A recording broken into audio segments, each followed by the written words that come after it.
Okay, so hi everyone. My name is Daniel. I am the Pandas tutorial instructor for everyone in the next 4 hours.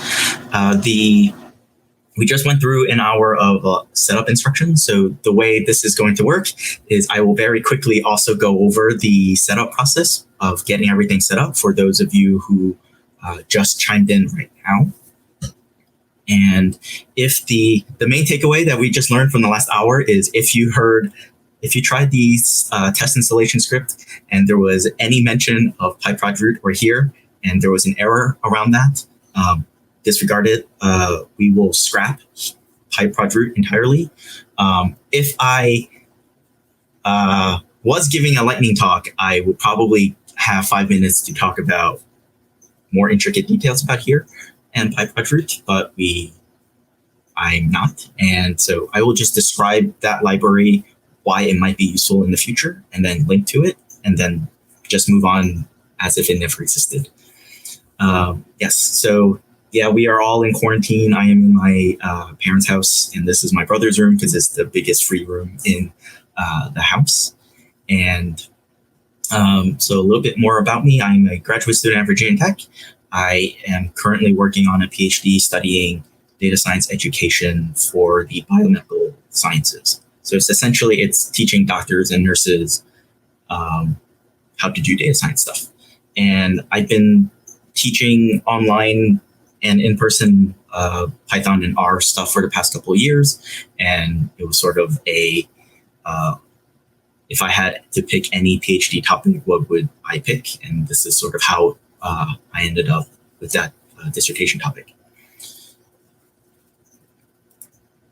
So hopefully everyone, I am going to share my screen. And so hopefully everyone can see that.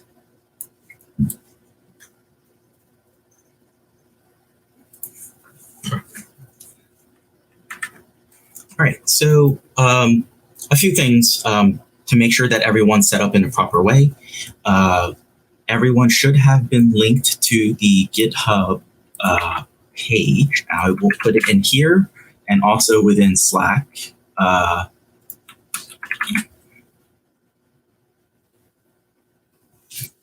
Yes, I guess there's a lot of Virginia Tech folks there. I will be, if you are a student at Virginia Tech and you're dialing in, like, come find me on campus, I guess. But we'll figure out how things will work out with quarantine. So the most important thing is we have the GitHub repository that I linked. If you know your way around Git, you will know how to get this on your computer. If you don't, the easiest way is clicking this green code button and clicking download zip, and that will download the zip file to your computer. When you unzip it, the only difference that you will see between, not the only difference, but the biggest difference is instead of the SciPy 2020 Pandas folder, you will get SciPy 2020 Pandas -master. And that's if you do the zip file. So once that's there, there's a few ways we can launch Python.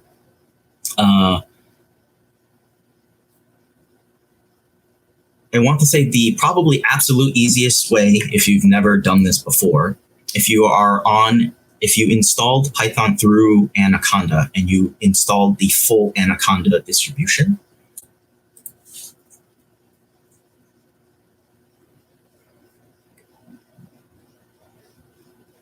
that Artifactory URL is not my fault. That does seem, so if that Artifactory error does seem like a non-plain start from Anaconda base install. So yeah, that seems like something that Anaconda might have messed up during something that they worked on. But the absolute easiest way, if you are afraid of the terminal and typing commands in, like through blinking cursor mode, as I call it, if you are on Windows and Mac, this should apply. If you look up Anaconda Navigator, you should have an application called Anaconda Navigator. It might take a while to load up. You'll get like a nice green circle on your screen. And it takes a few seconds to load up. That will give you a nice point and click launching interface to load up the various notebook files or terminals that you need.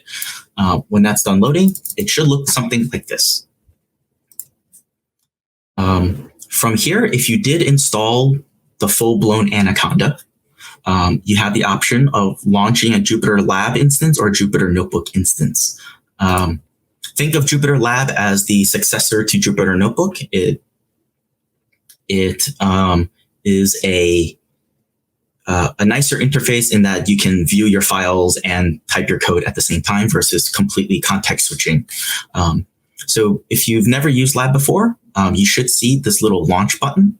And that's what we will do is we will click the little launch button.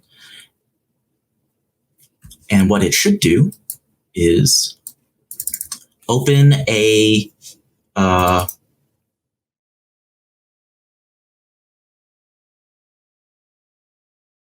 screen that looks like this. What we want to do is on the left-hand side, just like the normal file browsing system, we will go to the folder for the SciPy Pandas repository that we just downloaded from GitHub. Right? So mine is simply called SciPy 2020 Pandas.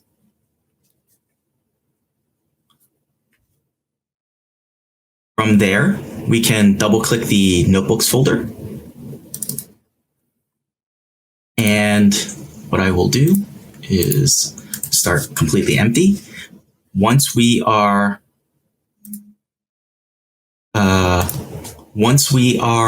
in this folder, so the Notebooks folder and the Exercises folder should be empty or are empty. And we will click the plus button and then launch a Python 3 notebook. For me, I have this other one that I'm going to click, and that is literally because I decided to reinstall everything right before the workshop, thinking that a fresh install will be a good idea. Hint, hint, is not a good idea to do that. So one of the questions was, what's the difference between launching a notebook via the Anaconda launcher and the command line? There is absolutely no difference at all. The Anaconda launcher is, if you've never done command line stuff before, it is an easier way to launch the notebook system. So once you have, I have way too many tabs open. Once you have this screen, you are ready to follow along. So the most important thing is you have an empty notebook inside the Notebooks folder. So once you're there, you are good to go. What it would look like to launch things from the command line. So I'm going to close everything. And we'll, another option you can do if you don't have the Anaconda Navigator is on Windows, you will have a Anaconda prompt terminal window. And if you open it, it should look something like this. A regular command line interface. On the top left corner, you'll see Anaconda prompt. And on the left side of your blinking cursor, you'll see bracket base.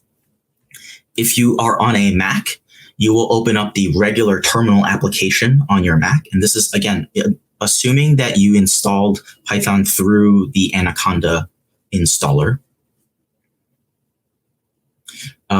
If you are on a Mac and you don't see the word base on your left-hand side, you will need to run a command called conda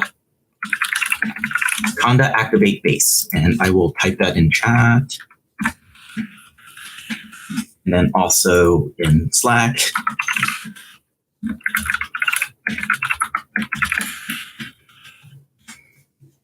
And that should open up the Anaconda base environment. From there, we can type Jupyter Lab. I'm going to use Jupyter Lab. And that is exactly the same thing from That is exactly the same thing as clicking the Jupyter Lab button from the Anaconda navigator. If you've never heard of Jupyter Lab before, and if you type Jupyter Lab and it worked, give it a try. If you're really used to the Jupyter Notebook system on its own, you can stick with it as well. The only thing is the notebook system, you'll only see this left-hand side, which is just a notebook. Jupyter Lab essentially gives you this nice, like you can view your files at the same time as looking at your notebooks. You can open up multiple notebook tabs at the same time. It's got a lot of nice features with it as well. Even stuff like you can preview CSV files in the Jupyter Lab system. So it's got a lot of cool things, and it's the successor to Jupyter Notebook. If you've never used it before.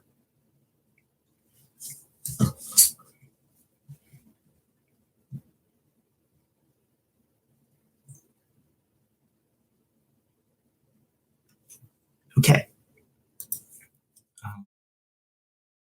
So hopefully we're here, and we're going to run a couple of commands in the set of cells, and that's essentially where I'm going to end up seeing like if everyone has their system set up properly. So again, make sure that you hit the plus button, created a new notebook inside the notebooks folder if you are trying to follow along like character by character of what I'm typing. All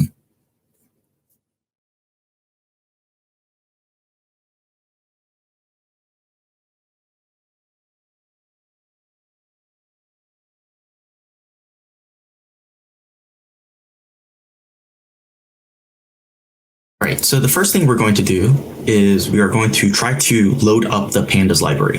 So we are in a Pandas tutorial. If you don't know what Pandas is, think of working with spreadsheets in Python. It is essentially a way for you to load up rectangular data inside of Python so you can do data transformations.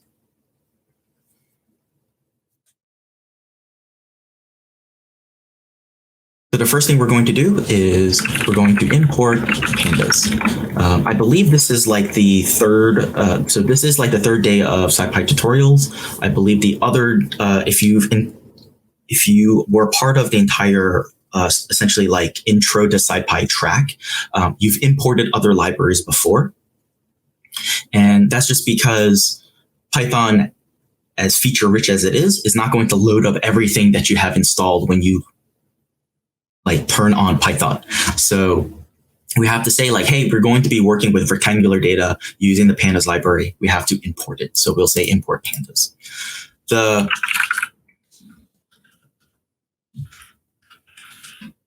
one thing you want to know, if you do pandas dot double underscore, or it's pronounced dunder, double underscore version or dunder version, followed by double underscores at the end, it will give you the current Pandas version that you are running.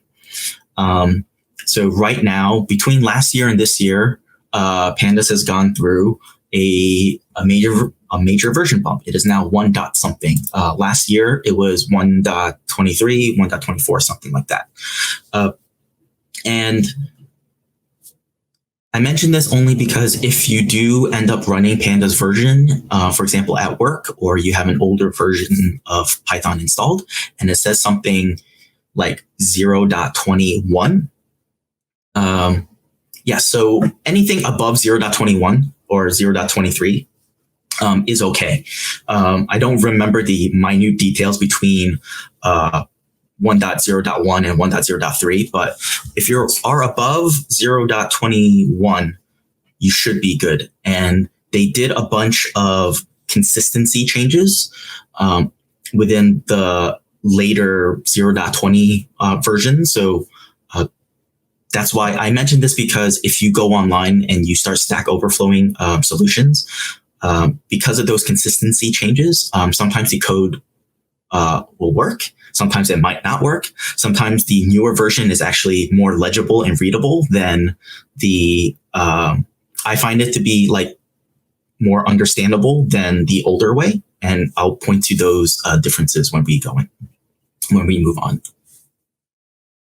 You should be able to use a library dunder version for pretty much figuring out any version of any library you loaded up. Yeah, so this is a pretty standard, not unique to Pandas. It's more of a Python thing. Oh, yes. So how do we run code? In the cells, if we hit Control-Enter, it will run the cell, and you'll know that it ran the cell because the number is increasing. But it will also keep you in that cell.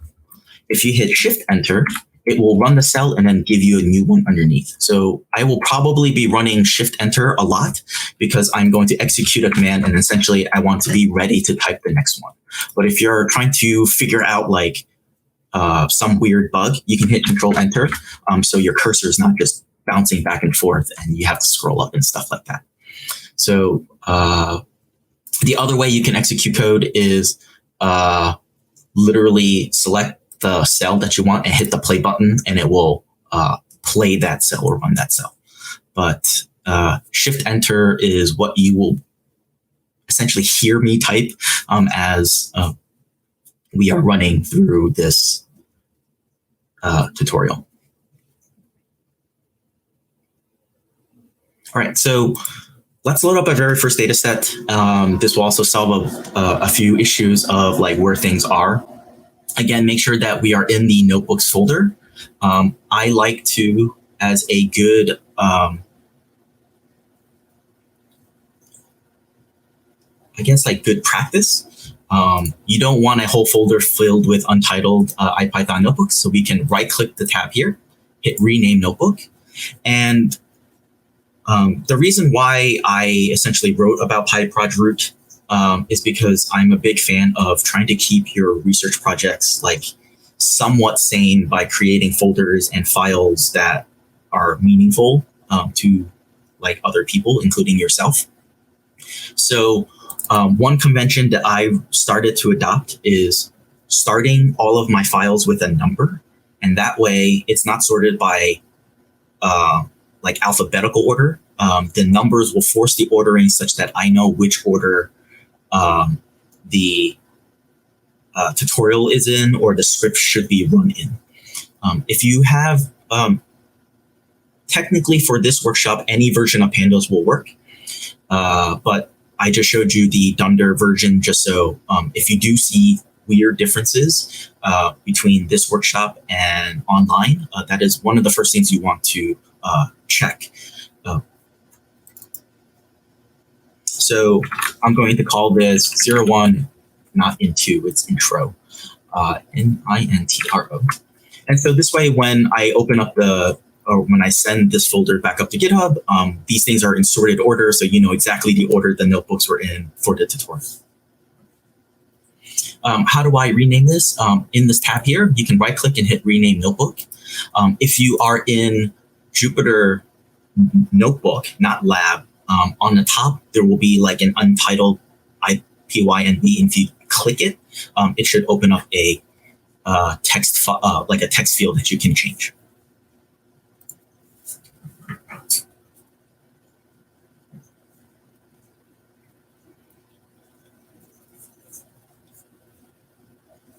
All right. All right, so let's load up our very first data set. We will be using the read CSV function within Pandas. So we can't just say read CSV. Python has very explicit namespacing, which if you come from other languages, like I also work in R a lot, once you load up a library, all of those functions are available to you. It's actual insanity if you start programming with a bunch of libraries. So Python forces you to say, if I want to use a function in a particular library, you have to tell me exactly where to look. So we can say pandas dot read underscore CSV to say, hey, we are using the read underscore CSV function from within the pandas library. And from here, the first thing we're going to pass is the location of a CSV file or a data set or a text file that we want to load. Because I created the notebook file, so let me go into my little file browser. Because all of my stuff is Let me make this like extra large. Okay, extra large is way too big. Because all of my notebooks are in this notebook file folder, and my data is in the data folder, I actually need to go up one location and then down into the data folder. So to tell Python and really any language to go up one folder, we say 2 dots to go up, and then we can say data gapminder.tsv. Technically, this is a tab separated file, not comma separated, which means that how the way the file is laid out, if you want to load it in, instead of looking for the comma to signify where each column is, it's a literal tab character on your computer. So we will have to say sep equals \t. So this backslash is not the one that's the same keyboard as on the same key as the question mark. It is on a US American keyboard. It is the one above the enter key. So once we do that, what we should have is some printout dump of the data set that is the Gapminder data set. So if you didn't get that, please let me know and helpers know so we can fix that right away. We will be loading a bunch of data sets, and this is probably like the first command to make sure that everything is set up correctly. So I don't see anyone calling for help.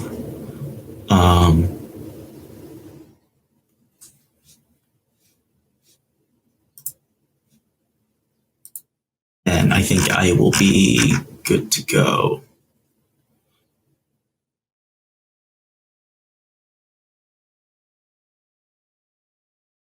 You had to add an engine called Python. I don't even know that was a thing.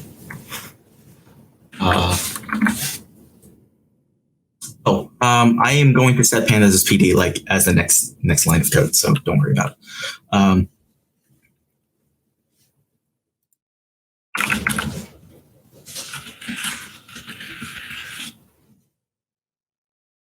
So this line of code is essentially saying we imported Pandas. So this Pandas, the dot is essentially say, think of Pandas as like, it's a library. So it's like a book, and we're using within this library, the read CSV function. So how do we look inside of the library to use a specific thing? We use this dot operator, and then we're using the read CSV function from within Pandas. So you can also imagine like there's a read CSV function within other Python libraries. And so this is the Python way of saying, hey, I mean this really specific one. The next part is where the file is located. So we are in the notebooks folder right now, or at least I am in the notebooks folder right now because the notebook file I'm in is in the notebooks folder. So to get to the data folder, I need to go one folder up. So ... So I'm in the base SciPy Pandas folder. And then down into the data folder from there. So it's ... /data. And then from the data folder, we have gapminder.tsv. Because it's not a comma separated value, which is what a CSV is, it is actually a tab separated value. We have to then specify, hey, look for the delimiter is a tab, not a comma. So by default, this is going to be a single comma, but change the default delimiter to a tab. And the way we can specify tab is using \t, which is the key above your enter key. So it's not the one shared by the question mark.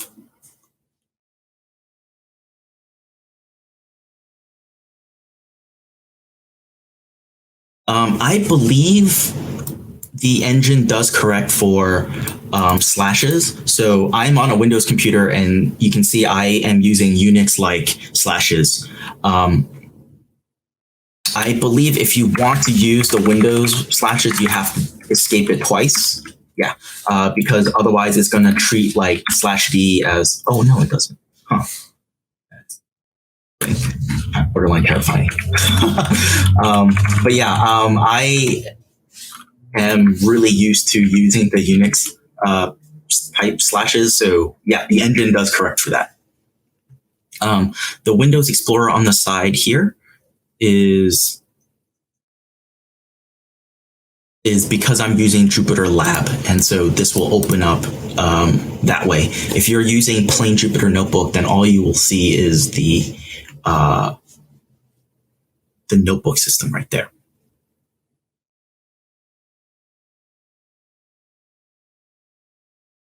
And yeah, the reason for sep equals \t is because we're looking for tab separated values, not comma separated values.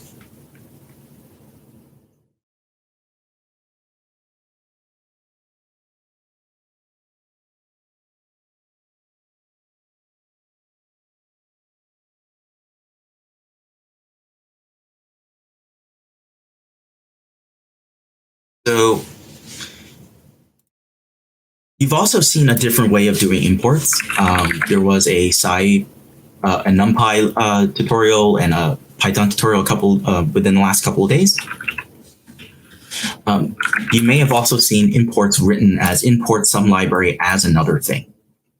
And the reason for this is because we're loading up a library, and sometimes when you load up, when you're working on a piece of analysis, there's a bunch of libraries involved. You don't want to type pandas dot for every single function that we're using. So we can give it a shorthand by using the as keyword. So now instead of pandas dot, we can say pd dot read underscore CSV, and just the same thing as before.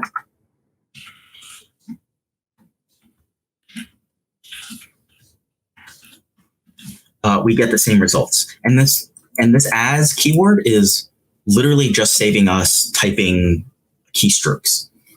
So instead of pandas, you'll see PD, and it's called PD.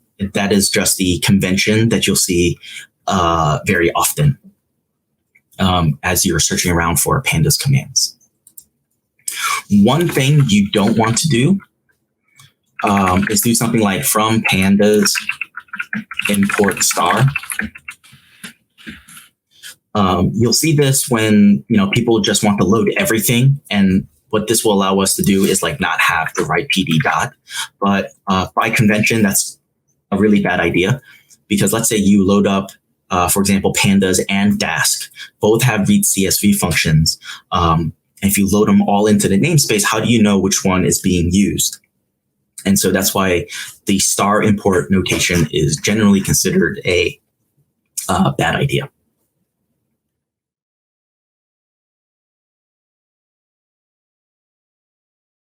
The double single quotes, yes, I am super bad with the consistency of double and single quotes. As long as you complete the string, then it won't matter. So I think, I don't remember what the style guide says. From what I remember in the R style guide, it is using double quotes as just the convention you should try to adhere to. But sometimes I don't have my finger on the shift command. So.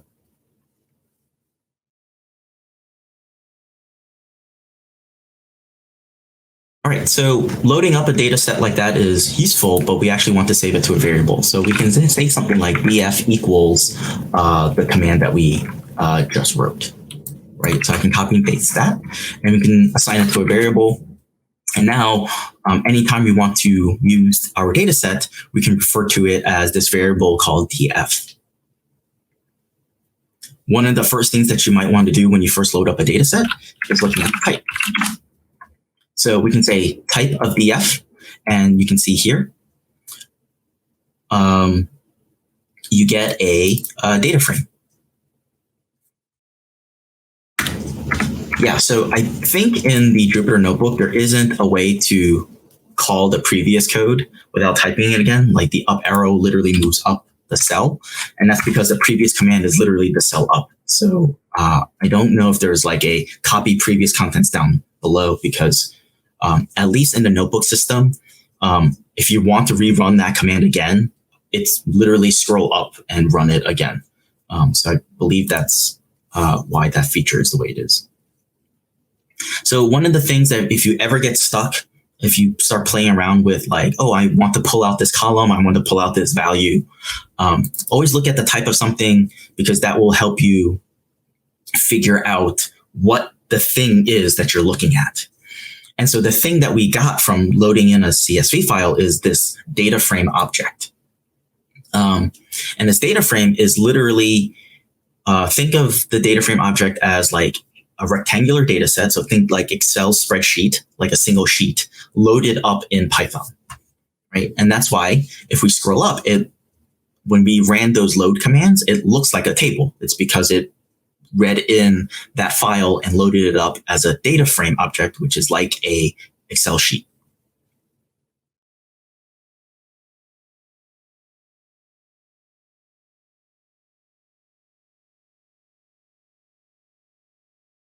If you get like something like df is not defined, make sure you wrote your data set loaded properly in the previous command, and then you are assigning it with the equal sign to the variable df. We are reading a tab separated file using the comma separated file function. So the read CSV function is actually a very flexible function. For the most part, you might see CSV files, but if you ever have to change the delimiter, so for example, if you wanted like a colon, a semicolon delineated file or a space delineated file, you can change that by specifying what type of separator. So that's where that part comes in. Right, so we can use the type function, and this type function is built into base Python, and it's not specific to Pandas. So if you ever get lost figuring out like, oh, I got this thing, what is this thing? Like I am expecting a number and I'm getting this weird error message. Always run type on that thing, so you can sort of narrow down, like, is it matching what you expect? Like I am expecting a data frame, not a number here. So if I get weird error messages, I will type in type. The next thing you typically would want to do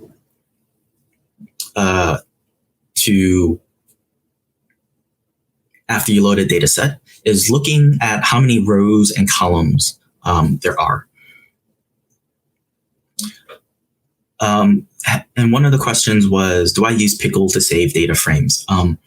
I typically only use Pickle if I have an analysis pipeline and I need to transfer output from one script to as an input to another script. For the most part, I don't rely on Pickle objects for like long-term storage. That's just something that I've just gotten used to because I also work in multiple languages, and sometimes I want the data set to be accessible to a bunch of systems. And so I mainly use pickling or pickle objects for intermediate storage and not for long-term storage. So the next thing you want to do is look at how many rows and columns your data set has.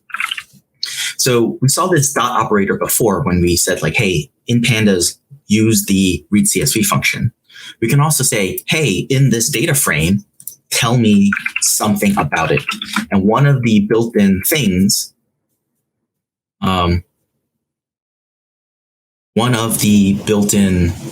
attributes, as the technical term, is the shape. And when we run df.shape, it's going to give us technically a tuple back. And the first item is going to tell us the number of rows, and the second thing is going to tell us the number of columns. And if you're reading in like sensor data, or like, hey, I'm expecting 300 responses to this survey, shape is a good way to make sure that the correct number of rows got read. For example, there's also features in the read CSV function that says like, does your dataset contain a header? By default, it assumes the first line is the header. So if you have 300 survey results without a header, you will get something like 299 results back, and then your column names are going to be like the first row of observation. So you want to make sure that you're looking at shape to make sure things are matching up properly. Another thing you want to do is just to check that your data set is loaded up the way you expected. So within data, our data frame, we can use dot, and then we can say like, hey, tell me more stuff about it. And so there's this info method, and I'm saying method specifically because it's a method is like a function, an object, in this case, a data frame can call on itself. So this data frame object that we have, we want to run a specific function. That function name is called info, and we wanted to run it on ourselves. And so we can say df.info. And that will give us some basic information about our data set. If you are in Jupyter Lab, and technically, I think within IPython, these function names are going to be colored blue. So if you are, I don't believe I changed anything with my Jupyter Lab settings. I try to keep things as vanilla as possible. So that is something that the IPython Jupyter Lab, Jupyter Notebook system is giving me this color. Yes, so one of the questions was, okay, are these round brackets mandatory? And yes, so this is one of the things about Python or just programming languages in general. Sometimes you'll remember the thing and you don't exactly remember how to call on it properly. And that's why I say run the type of everything that you have, because it helps you search for things. And one of the things is, let's say we Google Pandas data frame. One of the things you'll get is like this Pandas data frame piece of documentation as like the first search results. And if you are here, you'll notice this is the Pandas data frame documentation. And so that's why running type is really useful, because now you know exactly in the Pandas documentation for a data frame, like where to look. I bring this up because it ties into like the use of round brackets. If you scroll down a little bit, there's a section called attributes, and there's also a section called methods. This is more of a Python programming internal with classes thing. But essentially the takeaway is attributes don't have round brackets and methods do have round brackets. And that's because methods are like functions. And so functions, when you call them, use parentheses to say like, hey, run this thing. And then attributes are essentially saying like an attribute of yourself. Like my name is Daniel. So I will have like me.name is going to be Daniel. It's not me dot like a name function. And so the differences between attributes and methods, it's sort of one of those, like, as you start using the library more and more, you'll remember which ones are attributes and which ones are methods. There isn't really any heuristic of like, why is shape an attribute and not a method? Not really.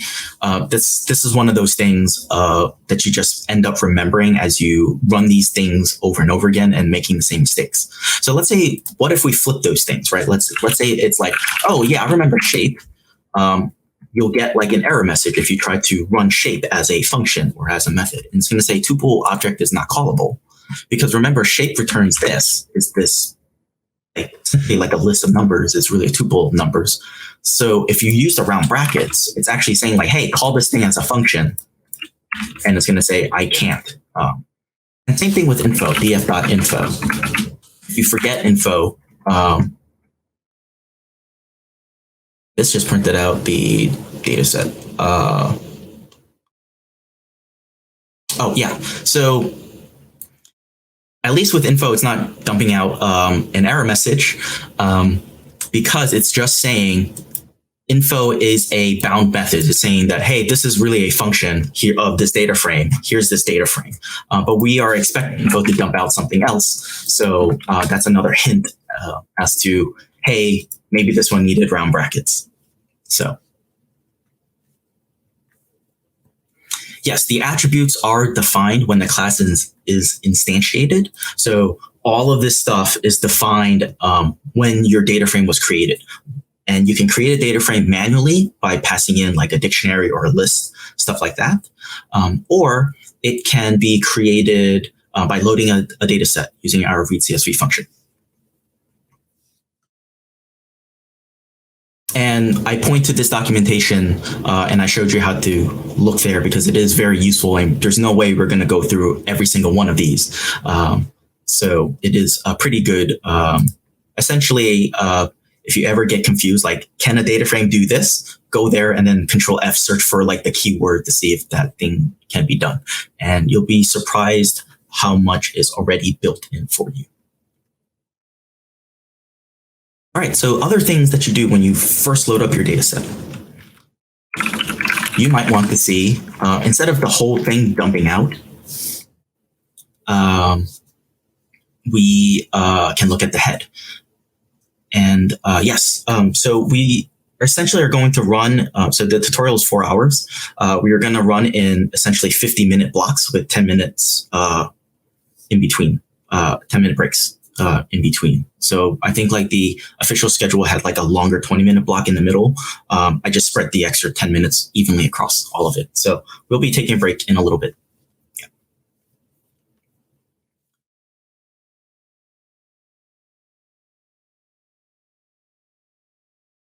So one of the things that we want to do is look at the head of our data frame, and that all of that is doing is printing out the first 5 rows. It's a pretty good way to make sure, like, hey, did my columns get loaded correctly? Did most of my data roughly look the same?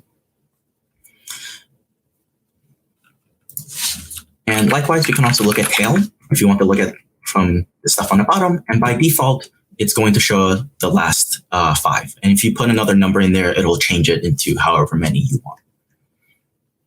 And this brings us to my next main point with the DataFrame object. The DataFrame object has 3 different parts to it. There is the actual columns, so that represents the column names. Right now, the side here is the row number starting from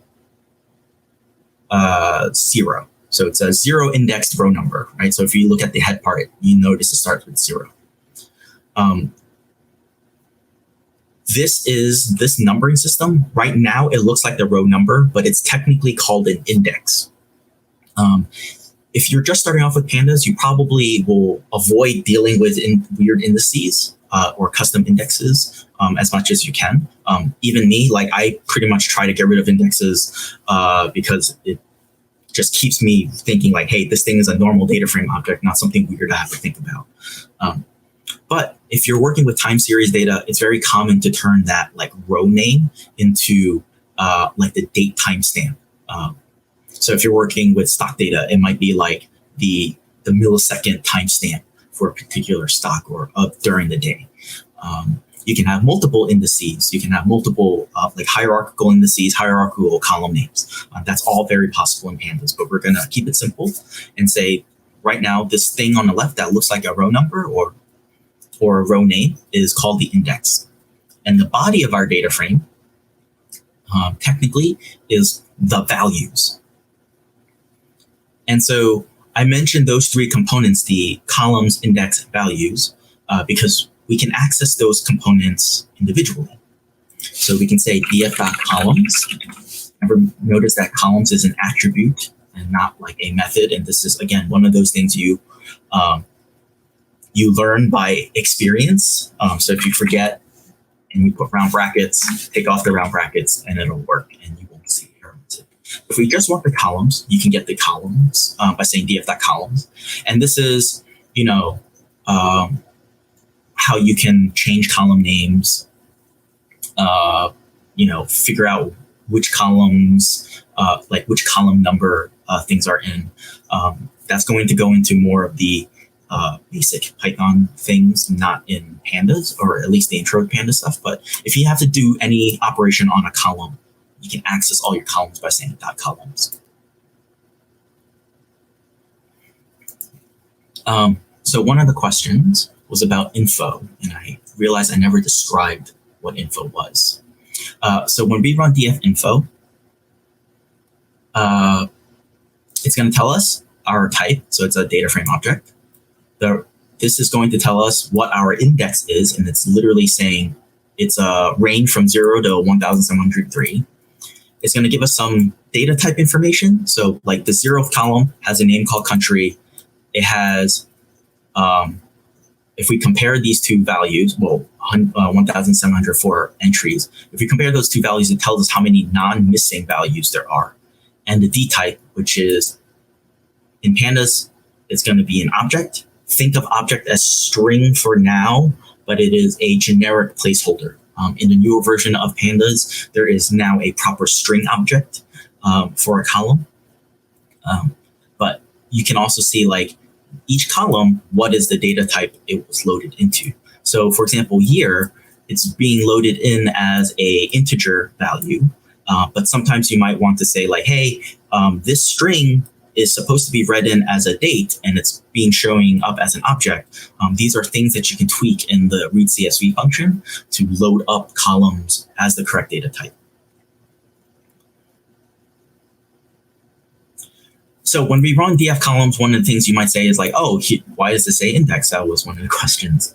That is because you'll also notice it has this round bracket, square bracket notation. Essentially, everything in Pandas is built on top of NumPy. And that's why a lot of Pandas tutorials start with a giant NumPy tutorial in the beginning. And so the column is technically, think of it as like an array or like a vector of values. And so, and it's giving you an index simply because it's, think of it as, it's not exactly this, but think of it as like a one column DataFrame object. It's not exactly that, but that's sort of why you see the word index. It's essentially saying like, hey, this thing is a vector. And so that's why it says things that way. But you can treat these things like normal Python list objects. So if you want the first object or the 0th index of something, you can. I'll show you how to slice things up in a little bit. Or right before our first break, let me go over the other three components, the other two components, and then we'll take our first break.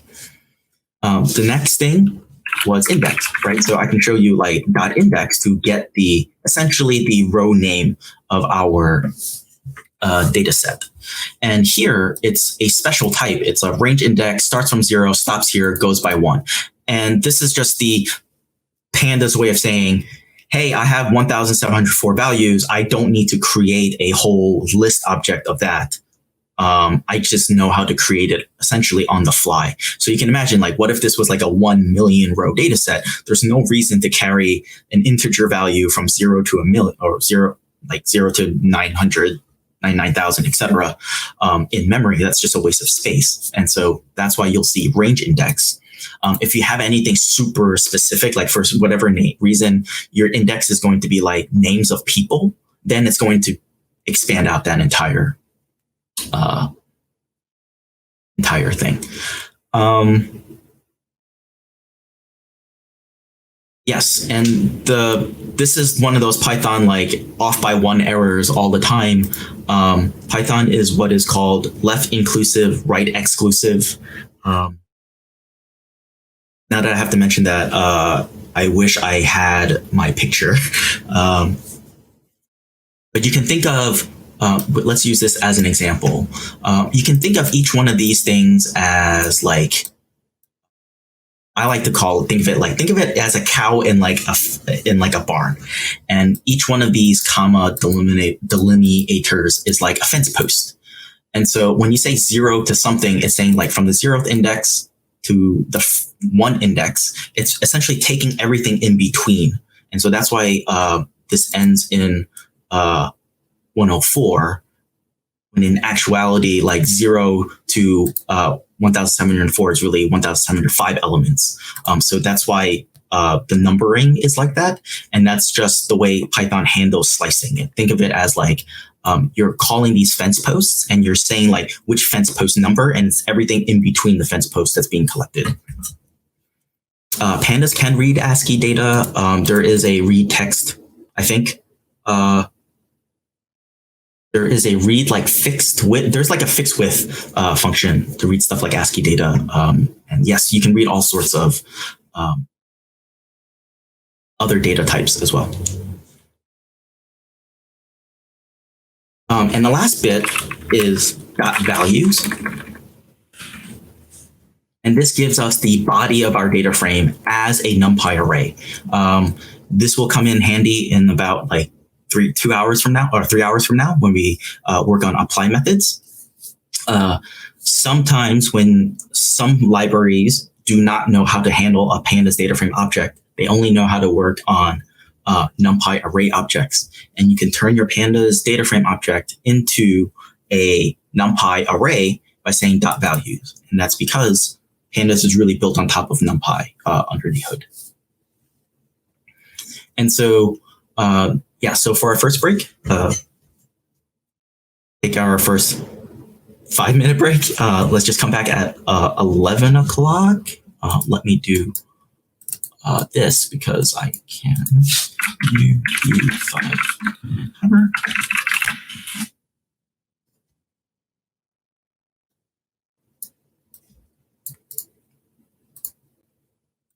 So let's come back in 5 minutes. I will be looking up questions in chat.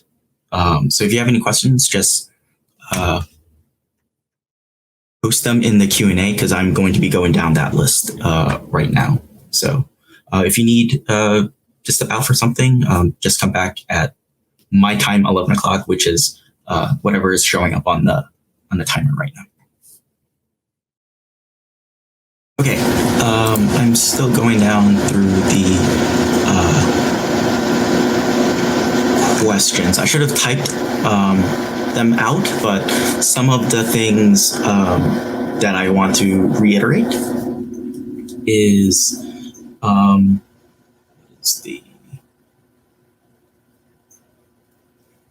one of the questions was, what happens if your data set has multiple delimiters? I would say that sounds like someone did a bad job dumping out that data set to you. I don't believe you can specify multiple delimiters in SEP. I personally never even tried, so that's why I don't have a great answer. What you can do, as my first thought, is load up the one that's most common, and then I'll show you how you can do string parsing techniques in the next hour or two, and you can split up your columns into more by other delimiters if needed. That's super useful, especially if you have something like a phone number, or not even like a phone number. Yeah, like a phone number where it's like at area, like US phone number where you have like an area code and then like an actual number, and you can take out the area code into a separate column. It's a very similar technique if you have multiple delimiters. For info, this is telling you more information about the data frame, not exactly dumping you the data frame contents itself.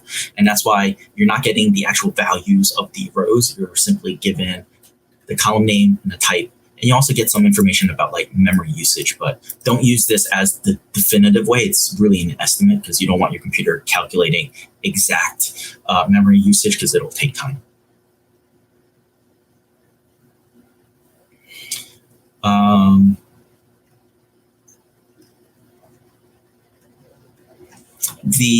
How do I get if you ever need help in one of these things, the f.info, for example, if you have your cursor in between the round brackets and hit Shift Tab, you will get the function signature. So that's Shift Tab. In a normal IDE, you would think it's regular tab, but that's taken. So it's Shift Tab for that. The other thing I learned very recently, which is super helpful, if you want to copy like the contents of the stuff here, and you notice like if you right click, it's not actually like copying the contents. If you shift right click, then you get like your normal like system prompt to copy things. That was one of the things that annoyed me to no end when I was working with JupyterLab for the first time, where it's like, I just can't use JupyterLab because I can't copy things. Just to like paste into like our Slack channel to show like my advisor or something. So shift click and Shift Tab. So what you expect, just put a shift in it, and that's probably going to do what you want to do.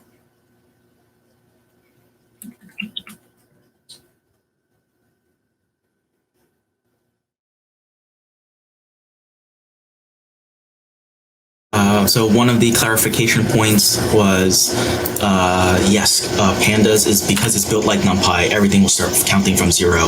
That's Python wide. I don't think I know of any Python library that does not count from 0. And so, yes, everything will count from 0, and that's going to be consistent throughout. One of the advantages of why use Pandas over something like NumPy arrays. So if we go back to info, the benefit of Pandas is you can have heterogeneous data stored in one data object.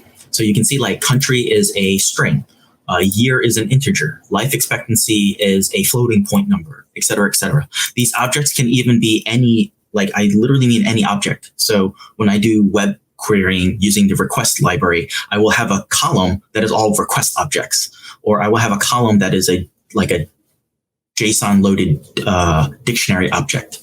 So you can have mixed types in all of these columns, and that is the main benefit of working that I find working in Pandas over NumPy, because if we go into looking at the values section, which is give me the NumPy version of the data of the Python data frame, you'll notice that everything is going to be coerced into the lowest common denominator. And that's in our case, because we have mixed types, it's going to be object. So our numbers are going to be treated as strings and whatnot.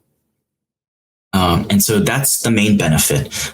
If you're going into, if for example, you're in like remote sensing and your sensor data is all numbers, then maybe you don't need Pandas and you can stay in the NumPy world.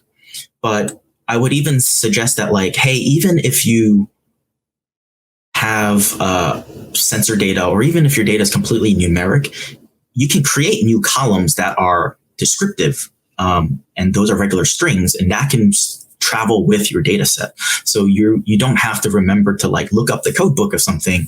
You can just store all of that metadata information as columns as well. So that's one of the main benefits that I find working with Pandas.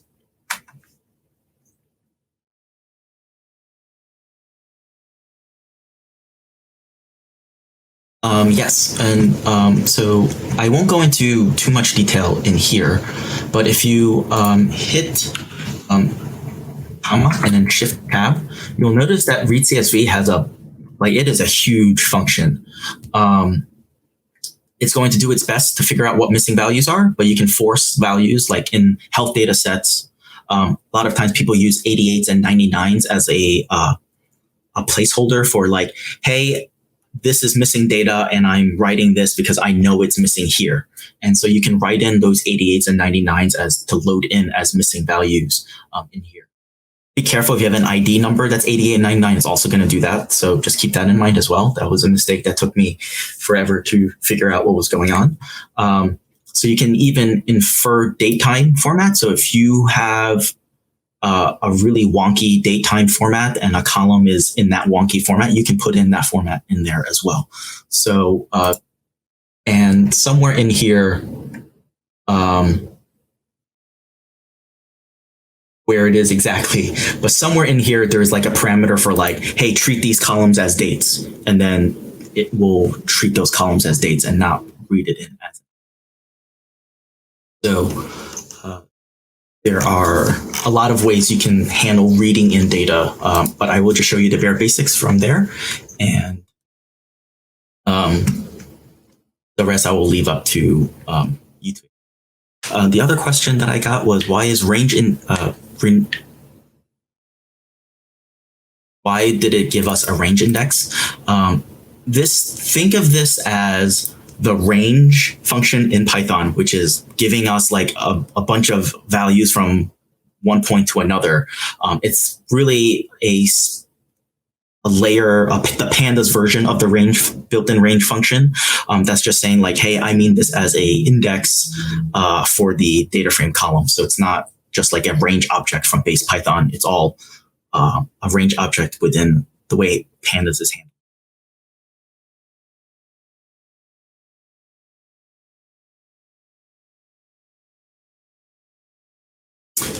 So what did I mean by missing values?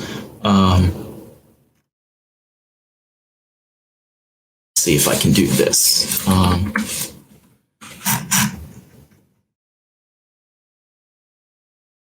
Okay, so handling missing values. So I'll do two things at once. So there is a parameter in here called NA values, right? So underscore values. And we can literally say like, hey, I want to treat like 1952 as a missing value.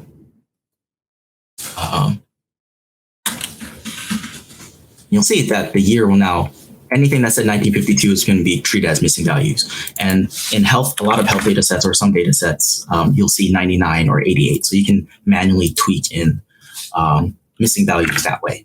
I think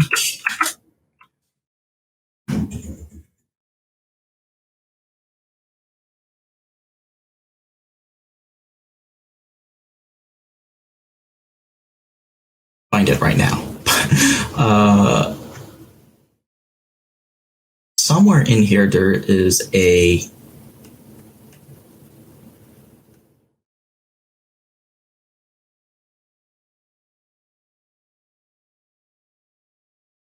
I will look for this for the during the next break. But there is a parameter in there that lets you specify a date column, and so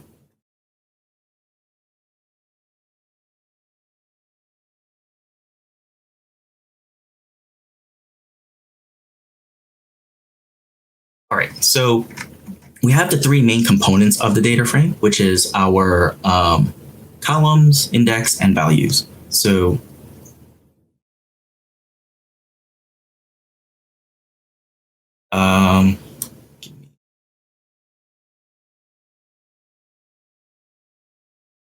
oh, I also have like a weird gate setting on my microphone. So yeah, if it's cutting out, it's probably because I'm making like some weird umming noise that's not loud enough for you to pick up. So the way you get the function menus or the signature is Shift Tab, and you'll see if you're within the round brackets, you'll see the function signature that way. And that's specific, and you can do that in Jupyter Lab and Jupyter Notebook. All right, so now let's work on filtering our data set, looking at different slices of things.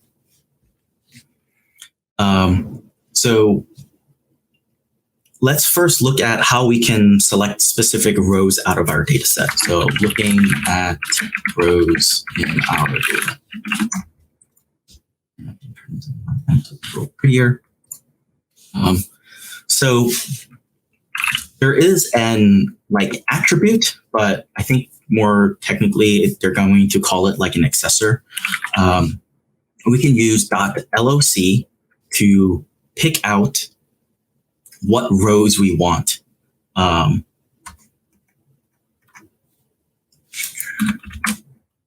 Pick out what rows we want in our data set. And LOC is essentially, how do we know what rows we want? Oh wait, sorry. Let me back up a little bit. I skipped something. I meant to do columns first, not rows. Scroll down in my notes a little bit too far. Okay. But let's filter out columns first. Let's select columns first. So one way we can get a series of columns. So I showed you .info, but you can also look at .columns, which I also showed you. You can also dtype. You can also look at .dtypes, and that will give us for each column the data frame that column type. So that's just another way you can pull out what columns you might be interested in. And so let's say we're interested in our country. How do we just, in our data set, just get our country data frame? So we can say country is equal to df and then square brackets. So square brackets is how Python selects things out of an array. And then in here, we can say country. Now, if we look at country, it's going to look like this. And you'll notice that it all right, so let me back up a little bit. So right now I'm going to just look at the country column out of our data set, right? So if we go back up, let me just print this up. We have our data frame here. And let's say our current task of interest is we only want the country column out of our data frame. And so how do we just get the country column out? Well, first we need to call our data frame, so it's called df. In Python, we use square brackets to essentially pull out values out of any container. The types is D types, not regular types. There's a letter D there.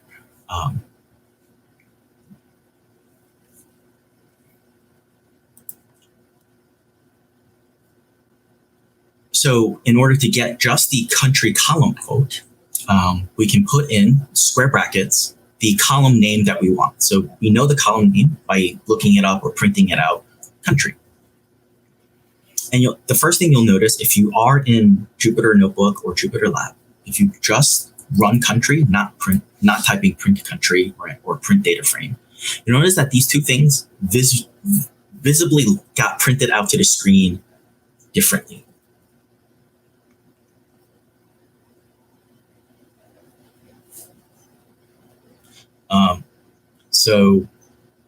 And that's because remember the type command that we ran, type of, before we ran data frame, if we look at type of the country column, you'll notice that instead of a data frame object, we now have a series object.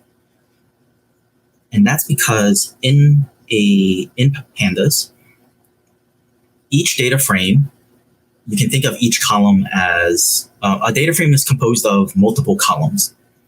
Those columns can be of different types. So that's where we found by looking at D types or info. And each column is technically a Pandas series object. So we have a data frame object that is composed of a bunch of series objects. And each of those series objects is a column. And so if you're ever working between single column or a data frame column, and you print these things out in the notebook and they visibly look different, that is your reminder that you might want to look at type if something goes wrong because you're now not working on a data frame object anymore. And that should help you narrow down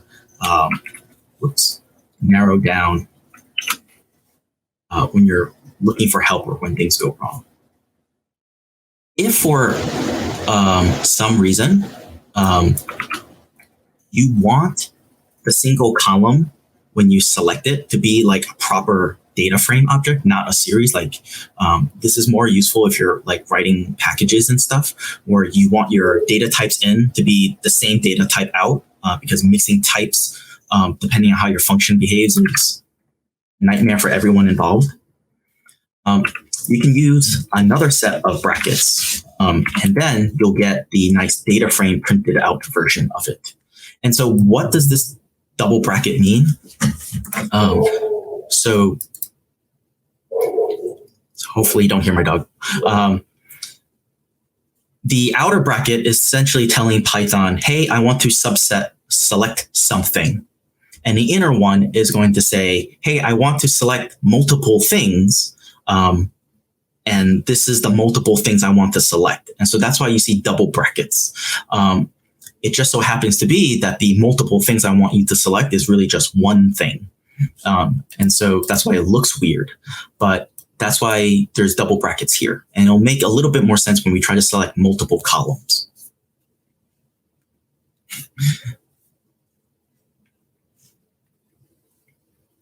Okay, so how do we select multiple columns? Well, it is an expansion of this double parenthesis notation that we have right now.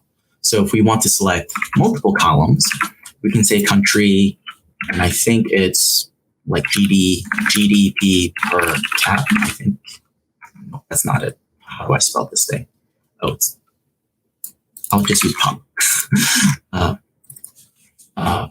EOP. If you want to select multiple columns, then that's where this double bracket should make a little bit more sense, because the inner one is saying, this is a Python list, and the outer one is use this list to subset.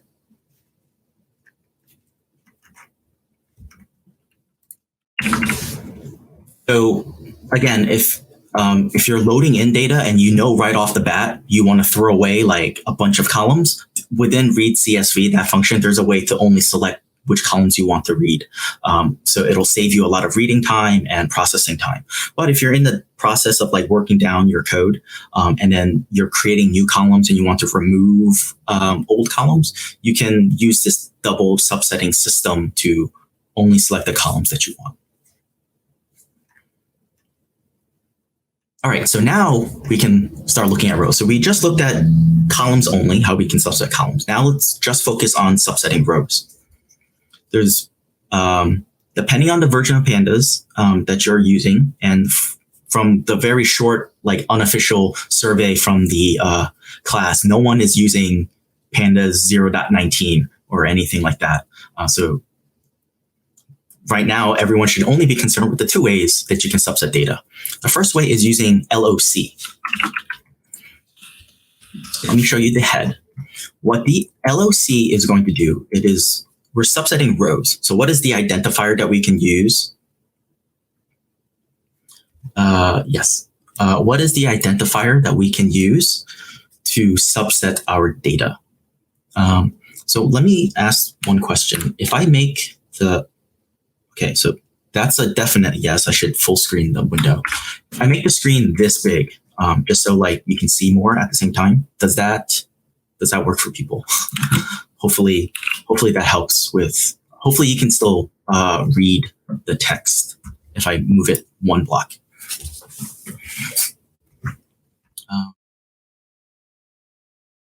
I'm like afraid to like collapse some of these things because I actually don't know how to turn them back on. So we'll just leave it like this. So LOC is using the index, which is, think of it as the row name, to subset on our data. So if I wanted, for example, this first row, which is our 0 index row, I can say LOC square bracket, because that's what we use for subsetting, 0 to get the 0 index.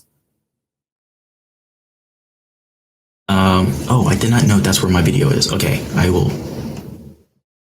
keep that in mind. We will get the first index back, right? So if I wanted the second row, which is index 1, I can say df.loc1, square bracket 1. And also notice that this LOC is being treated like an attribute, because like the rows are like an attribute of the data frame, not a function. So that's one of those things that you end up remembering over time. There isn't really like a heuristic. I wanted the row where the index is 1. I can do that. And I'm being really specific with the wording here, because if you know Python, or I think this should have been covered in like the very basic Python tutorial, like on Monday. But in Python, you can use negative numbers and it'll start counting from the back. Right? So if we use LOC -1, it'll actually return a 0, and the error is going to be -1 is not in range, key error -1. And that's because in our current data set, it looks like everything is just being sliced like by numeric order. That's because the index is numbered that way. But LOC is really important because it's literally matching on what that thing is. So if this was like people's names, I can say that person's name. Like if this said Daniel, I can say LOC Daniel, and it'll give me the row of Daniel regardless of where it is in the data set. So that's the other thing. LOC is going to match based off of the name, like the actual thing that you see on the screen.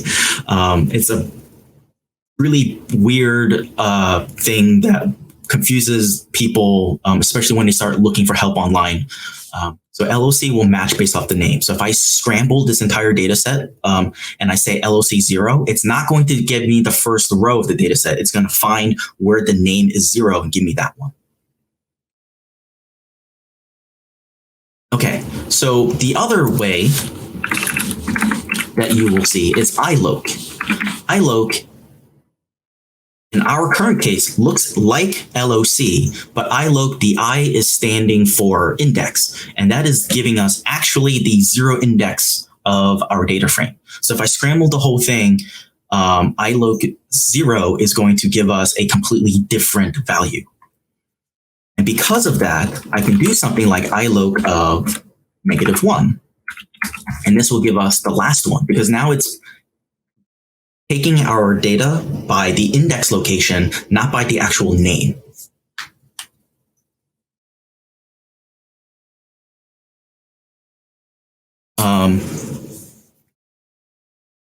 And so one of the questions that was in the Q&A was, what is the difference between LOC, ILOC, and then there's this other third way called IX, and that is, IX is something that you shouldn't use anymore because IX behaves like LOC, and if it can't find the thing in LOC, it will behave like ILOC, and it's because of that because it's ambiguous in that sense, because there is a chance that you might want something one way, but it's giving you another, and it won't prompt you. They've completely deprecated IX for that reason.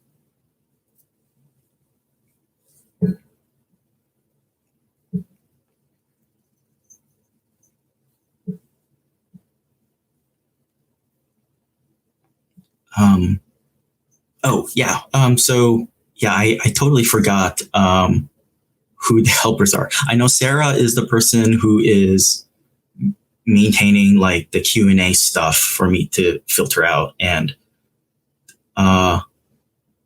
Dylan and someone else, I think, is the helper. So you might see some other person replying to answer a lot of questions in chat as well if I don't pick it up as I'm looking at the screen.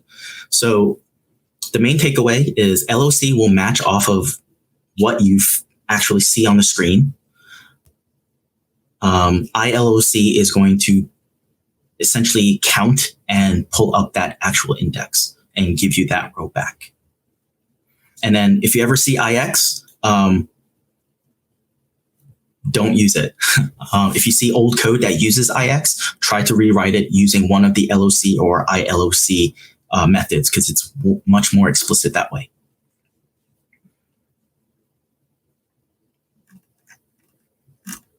So just like with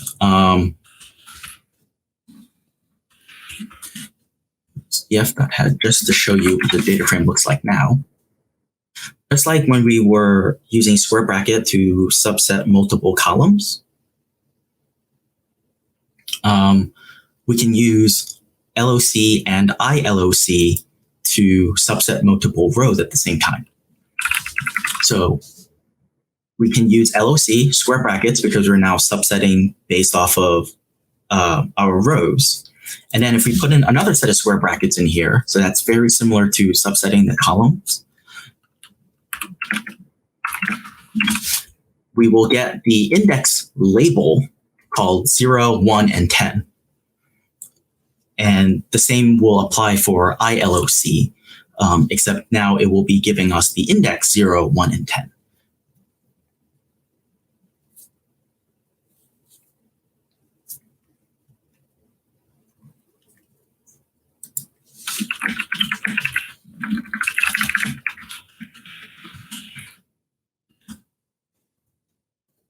Okay. So we can use plain square brackets to subset the columns. We can use LOC or ILOC to subset the rows. But most of the time, you're going to be interested in subsetting both things at the same time, right? Maybe you only want the first 5 rows for a certain set of columns. And then we'll get into like, what if I just want all of the data such that the year is 1952? Stuff like that. So we can do that as well in Pandas. And that notation is actually the same exact notation as using LOC. So we can say df LOC, square bracket, because we're going to be subsetting off of rows. But technically, LOC can take, just like in NumPy, like a matrix, you can take in a row slicing, it will slice rows and then also the columns of like a matrix at the same time. And the way we can specify how we want to subset the rows and columns, there's a comma in between. To the left-hand side of the column, that's how we subset rows. And to the right-hand side of the column, that's how we subset columns. So if I want to subset everything, I can use the colon notation in Python. So this is the Python way of saying, give me everything in this vector. If I say LOC, select all of the rows and all of the columns, that is going to be the same thing as printing everything out. But if we take that bit of code and we change like the way we're subsetting columns, let's say we want to look at year and pop, we can, on the right-hand side of that comma, we can give in a list, and that's how we can subset, give me all of the rows. So that's what that first colon is. And then and then there's a comma, and then a list that says, give me year and pop. So that will give us the year and population for all of our rows. And yes, the LOC and ILOC in our current case is behaving exactly the same because we're not really using the row labels now. I mentioned this because when you, depending on how you're combining data, especially if you're concatenating data, when you use LOC, if you have multiple index names, you'll get all of those values back. So if I have like two index names that are called 0 and I say LOC 0, I'll get 2 of those rows back. Versus ILOC will only give us whatever the index position 0 is, not necessarily the label 0. So that's why those two features exist.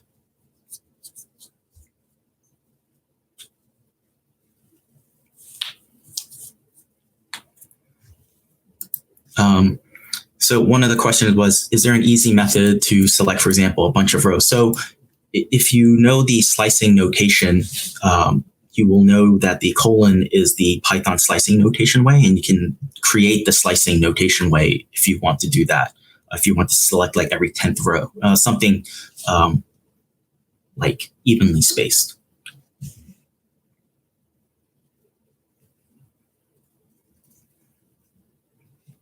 All right, so now let's get into, let's start putting both of these things together. So let's say I want, I'm going to copy that line again, country pop, but I also want like, the value of 0, the value of 10, and the value of 100.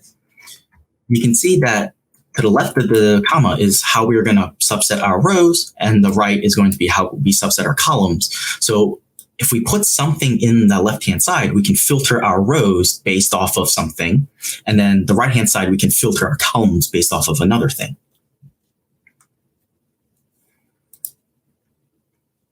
So right now, we're giving this a numeric index, but this could be like a true-false Boolean mask, right? So if I pass in a series of true-false values that is the same size or length as the data frame, it's going to do a filter off of that. So how do we filter based off of some kind of conditional? So let's say we want to filter everything based off of like the country is equal to the United States, for example. Or one of the examples was country is equal to Zimbabwe. So let's use that one. We can say, so remember how we pull out a column. df square bracket column. That's how we get all of the columns in our data set. So that's step one. We're trying to create a mask off of our column, so we're going to filter our column. Then we can say, is this equal to CIMBABWE? Is that right? Yes. Is that country column equal to Zimbabwe? And Luckily, it's like Zimbabwe's at the very end, so you can see a bunch of true values in here. So it'll go through that country data, that country column, and see if it's equal to Zimbabwe. And if it's not, it's going to give you false. And if it is, it's going to give you true. So we can use that as the row selector, right? So if we say df.loc, we can literally copy and paste country is equal to Zimbabwe, and it will filter our data such that the country is equal to Zimbabwe, right? And there's only, I don't even know how many numbers this is, 10, 11? 11 rows of data. It's not df bracket Zimbabwe because the first thing we're doing is pulling out the country column Zimbabwe, not, we have to first tell it like, what are you comparing it to?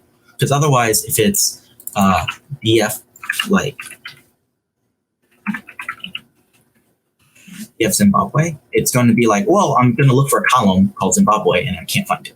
So that's why it's not that way. So we first pull out the column that we're trying to do the comparison, and then make the comparison and then filter it inside of LOC.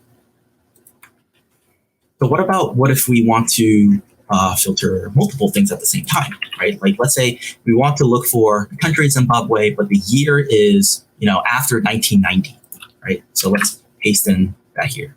So first, we got the Zimbabwe part right? And if you're in regular Python, you might use the word and, but you're actually in the NumPy world of thinking, the SciPy stack of thinking. So instead of A and D, we have to use ampersand to do multiple Boolean conditional checks. And then the notation is going to be the same. So we're going to say df year is greater than 1990. The problem here is the way Pandas is handling Boolean conditions is called, it's doing everything as a bitwise operator. And so the way we kind of help that, the way bitwise operators work is if you are using an AND condition or any condition like an OR, you have to wrap each individual Boolean check in a set of round brackets. And so it's not just as simple as putting ampersand in the next statement. You have to wrap each individual statement as in its own set of round brackets.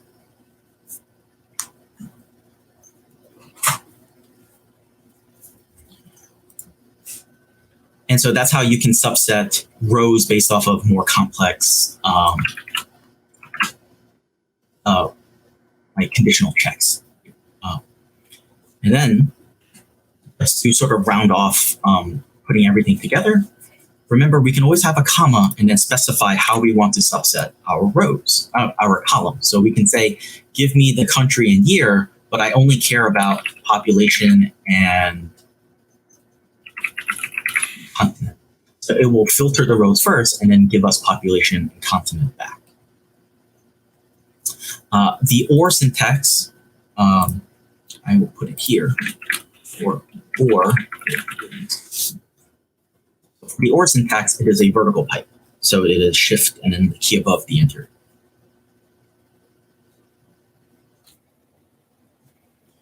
One other thing that you might see people do is square bracket, quote, column name, quote, square bracket is 4 characters. That is pretty repetitive. And so you might see people say df.country or df.year to subset column names that way. So, but be careful when you do things this way, because let's say, for example, you have a column name that is the same name as an actual Pandas data frame attribute. So I showed you .shape before. Let's say you actually have a column called shape. If you do .shape, it's going to give you the shape, which is the number of rows and number of columns. So be careful when you use this dot notation when you're trying to pull out columns. It is convenient, but it doesn't always do what you want it to do, especially when those column names match are exactly the same as any of those attribute names.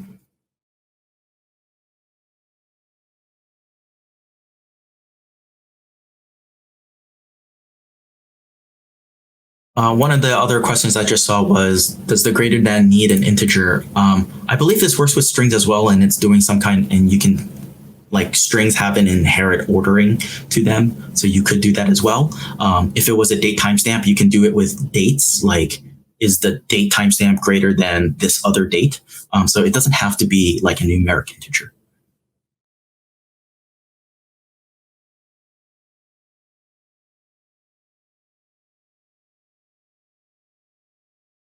Okay, so the next thing,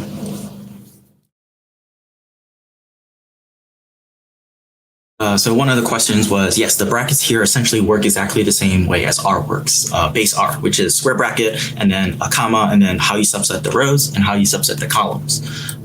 In Python, in R, you can literally leave one side blank, and it'll know to subset all of them. But in Python, if you want all of them, you have to put in the colon to slice everything.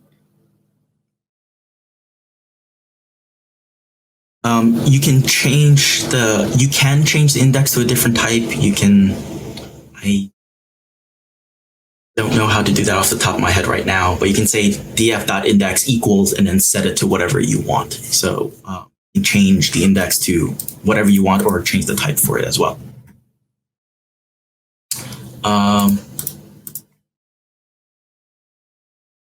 Yeah, so yeah, there's a lot of like round bracket differences. So we have .loc,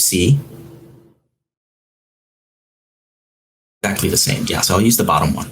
So we have .loc. The first thing after LOC is an outside set of square brackets, because that's how we are going to subset our data frame. We have a comma here, so we're going to the left of the comma is how we're going to subset the rows of our data frame. Because this is a compound Boolean operation, each one of those comparisons is going to be encapsulated around its own set of round brackets with the Boolean operator between them. So the first thing we're going to check within round brackets is the country equal to Zimbabwe? And that is going to be in round brackets. And then it's going to be, is the year greater than 1990 in round brackets? Because we have the comma here, then to the right, we have another set of square brackets, and that explains how we can subset our columns.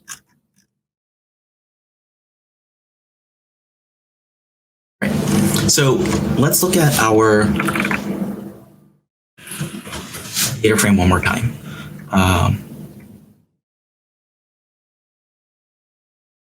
What is one question that we might want to ask our data set here?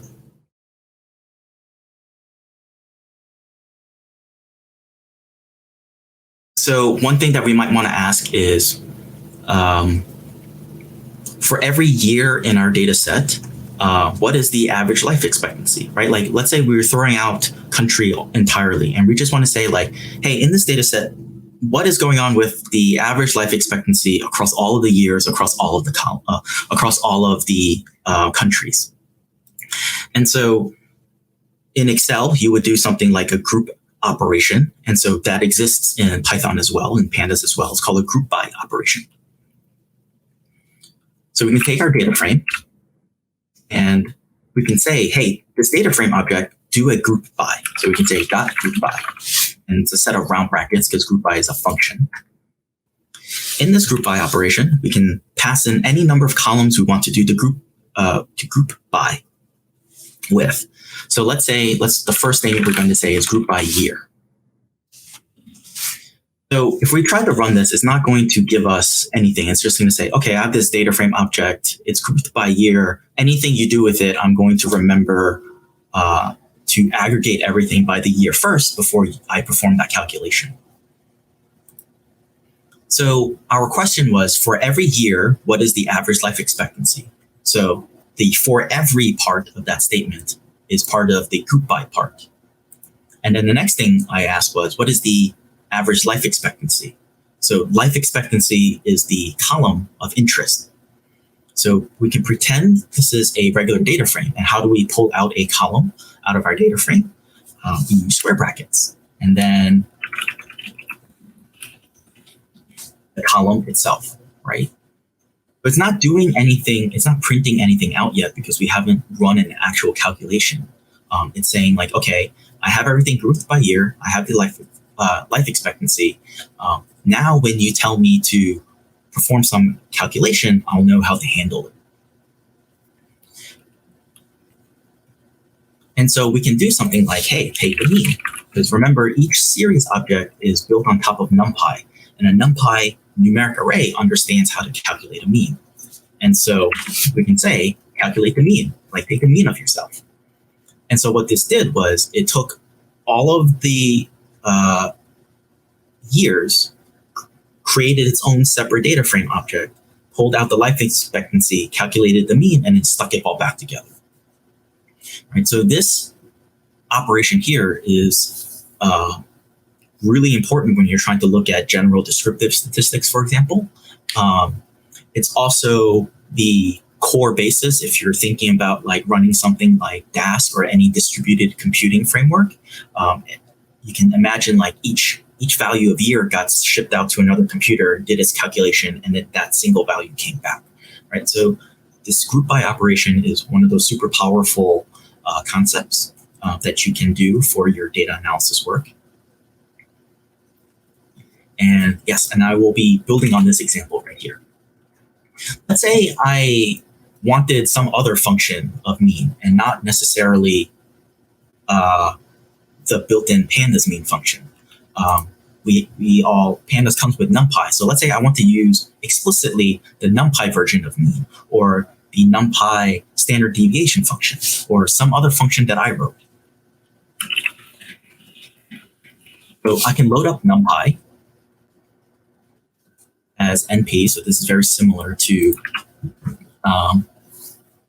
loading up Pandas.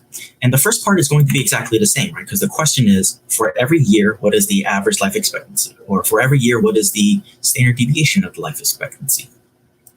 If we want to pass in a different function, we actually have to do an aggregation step. So an aggregation is a bunch of stuff in, and the key is one value out, right? So a mean is an aggregation function. It takes a bunch of values and it gives you one value back. So that is a mean. Contrast that with something like a z-score transformation. It's a bunch of values in and the same number of values out, right? So that is called a transformation versus an aggregation, right? So we can say .agg for aggregate, and I think you can type it all the way out as well. Where you can say agg for aggregate, and then within aggregate, you can put in any function you want. So we can say np dot, I think it's std, yeah, for NumPy standard deviation. Or we can say np dot mean, and it will use the mean function. You can substitute that for any function that you wrote. As long as it takes in a bunch of values and returns one value, you can put in an aggregation. Put it under ag.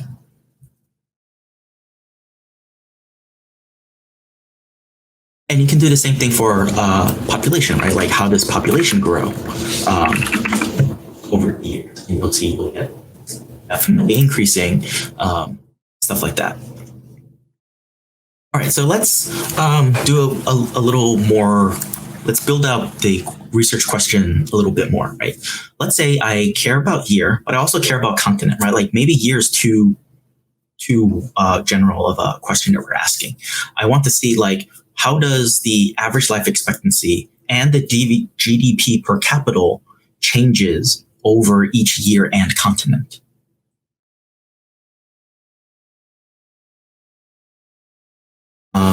And one of the questions I just got was like, okay, during this group by statement, I seem to know, you have to know a priori what the column names are. Yes. So if you need this to be programmatic or you need to figure it out somewhere, remember that the data frame has a .columns attribute, and you can find the column that you're interested in that way.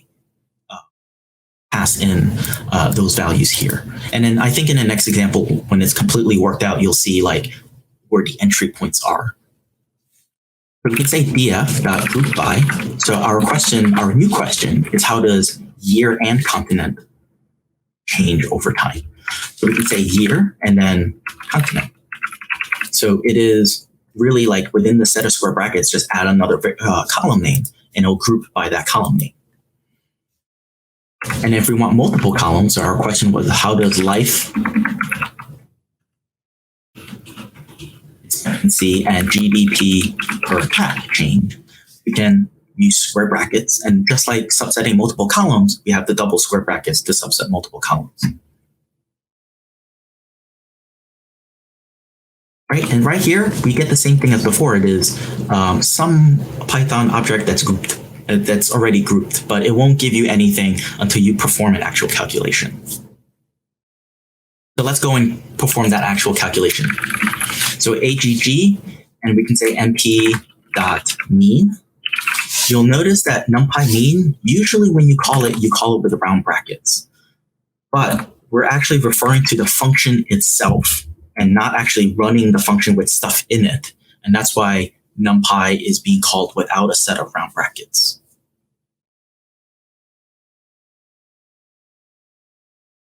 So we can say numpy.mean, and we can run enter. And you can see, the first thing you'll notice, it printed out in a nicer, weird, fancier way, but I'll talk about how we can get rid of that and what this means in a bit. But you can see for every year, we have a separate set of columns, and then the average life expectancy GDP per cap. And if you want to see add like population, oops, you can also add in population. You can do these descriptive statistics very quickly. I believe if you want multiple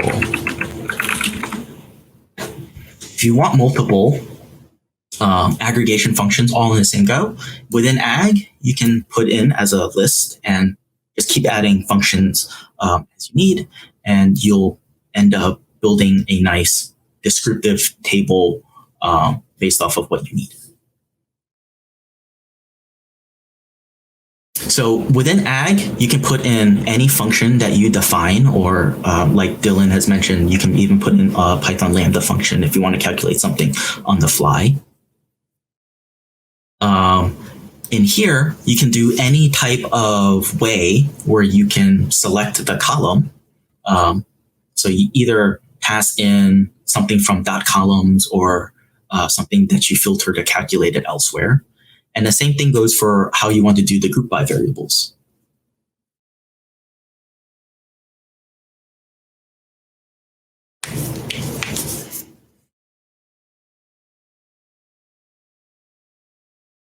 Within ag, so if you are doing something really like you want something quick and dirty, you can use mean, and that would be the mean function from within Pandas. If you need something that's outside of the Pandas library, because Pandas is not going to calculate every type of aggregation statistic that you would ever need, you can use AGG and pass in other functions. So in this example, I'm using the NumPy mean function. Yeah, so I was saying you can use arbitrary functions, not necessarily NumPy mean is different or better. This can be SciPy dot something, right? And then this output is going to look like this. Let me simplify this example and just use the NumPy mean one for now. What's in my notes? So we have our aggregation function. You ever end up in a situation where the data frame got printed out like a little bit too pretty, like it's doing this grouping by for you and there's a bunch of white spaces? that is a visual prompt that you are now in multi-index mode. So let's save this. Let's call it grouped. You'll notice if we look at index, this is now no longer the nice, pretty range index that we saw before. It is actually an index containing multiple values at the same time. And so now you're in multi-index mode. For me, and for the, especially if you're new to Pandas, I would say if you end up in multi-index mode, try to flatten your data frame if you can. So you don't have to worry about multi-indices. You can pretty much treat it like a regular data frame. So for example, if I tried to pull out the year column, it's not really a column. It's part of the row names. And that's why it doesn't behave the way you might think. And so what ends up happening if you have multiple indices and you want to just flatten it and treat it as like, I don't know what this thing is. I just know how to work with the Pandas, regular Pandas data frame. Please give me that. The magical keyword that you're going to use is called reset index.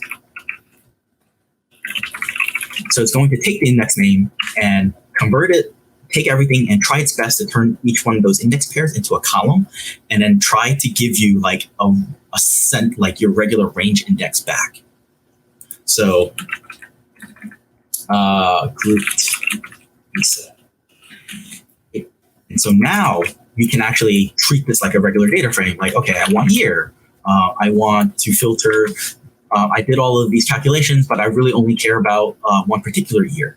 Or I want to filter our columns. And you can treat this back as like a regular Pandas data frame. So that's the key thing right there, is running this reset index whenever things look a little bit too pretty. And that should fix a lot of your problems. And on some rare occasions, you might have to run it twice. Okay, so let's work on our very first exercise. You can do this at the bottom of your, oh, that's not good. What happened? Okay. You can do this at the bottom of your current notebook. I am going to create a separate one. Oops. Let me just scroll up so you see the last bit of code. I'm going to create another notebook just so you can see, just so it becomes easier when I share it. And sort of the nice thing with Jupyter Lab is I can sort of panel tab this stuff out. So we're going to work on our first exercise.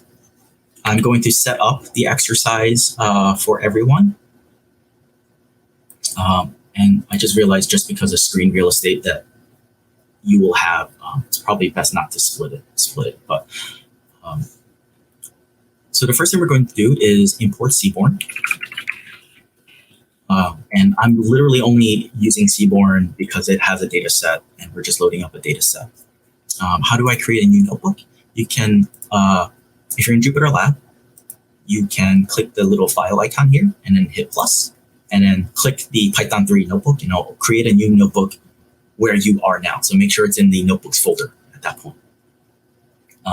If you clicked around here, it's going to create a notebooks folder somewhere else. If you're in Jupyter Notebook, go back to the previous tab because Jupyter Notebook doesn't allow you to have this split view. And you can click new in the top right corner and then new notebook from there. So we're going to load up Seaborn. Seaborn has a function called load_dataset. We're going to load up the tips dataset. And we can take a look at the first 5 rows of our tips dataset. And so the question will be, as an exercise for the next 10 minutes, is these 2 questions. Given this tips data set, I want you to filter the rows such that we're looking at non-smoking, so smoker equals quote unquote no, and the total bill is greater or equal to 10. So that's the first question. And the second question is, what is the average total bill for each value of smoker day and time?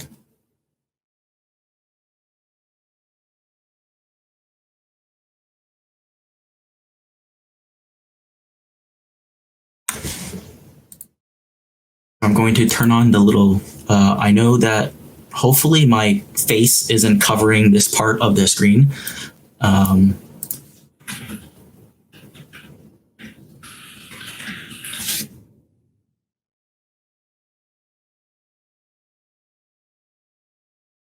Less space. So that should take up a little less space. So let's work on this for 10 minutes.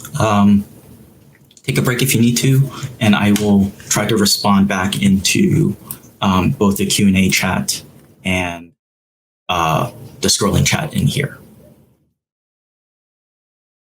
The tips data set is actually in the Seaborn library. So if you look on your screen and you import Seaborn and then run this load data set function from within Seaborn. So the syntax is very close to what we, oh, the typing is probably me if you hear typing.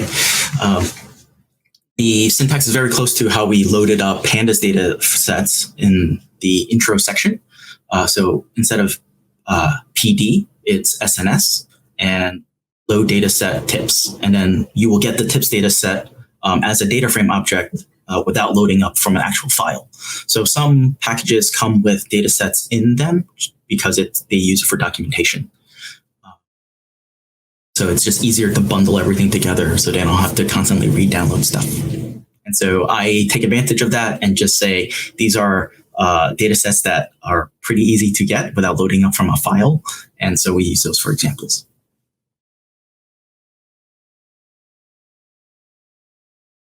Ooh, questions in chat. Okay, here's the chat. Here's the question. And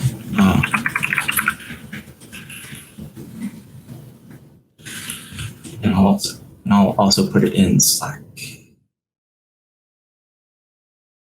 For those of you who fell behind at any point during the intro notebook, if you go back to the GitHub repository, find the link again.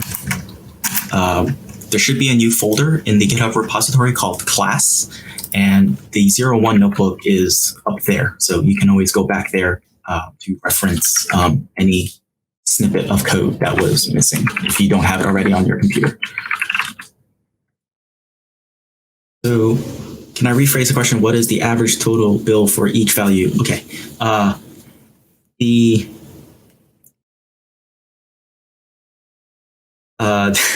don't know how to rephrase it without just essentially telling you what I'm asking and then you write the code for it. So I'm going to do that.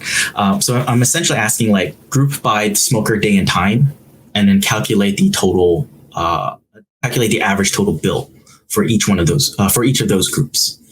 But this is something that you would do when you're like exploring your data and you're trying to figure out if there is any patterns in like aggregates.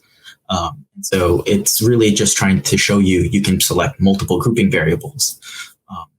Even though I'm asking you to do a single column as the actual calculation, it's really showing you you can use the square bracket for multiple groups. Oh, yes. I'll show you. I'll talk about how you can check for missing values. But yeah, sometimes, and this is very possible when you're working with data, as you're doing groups.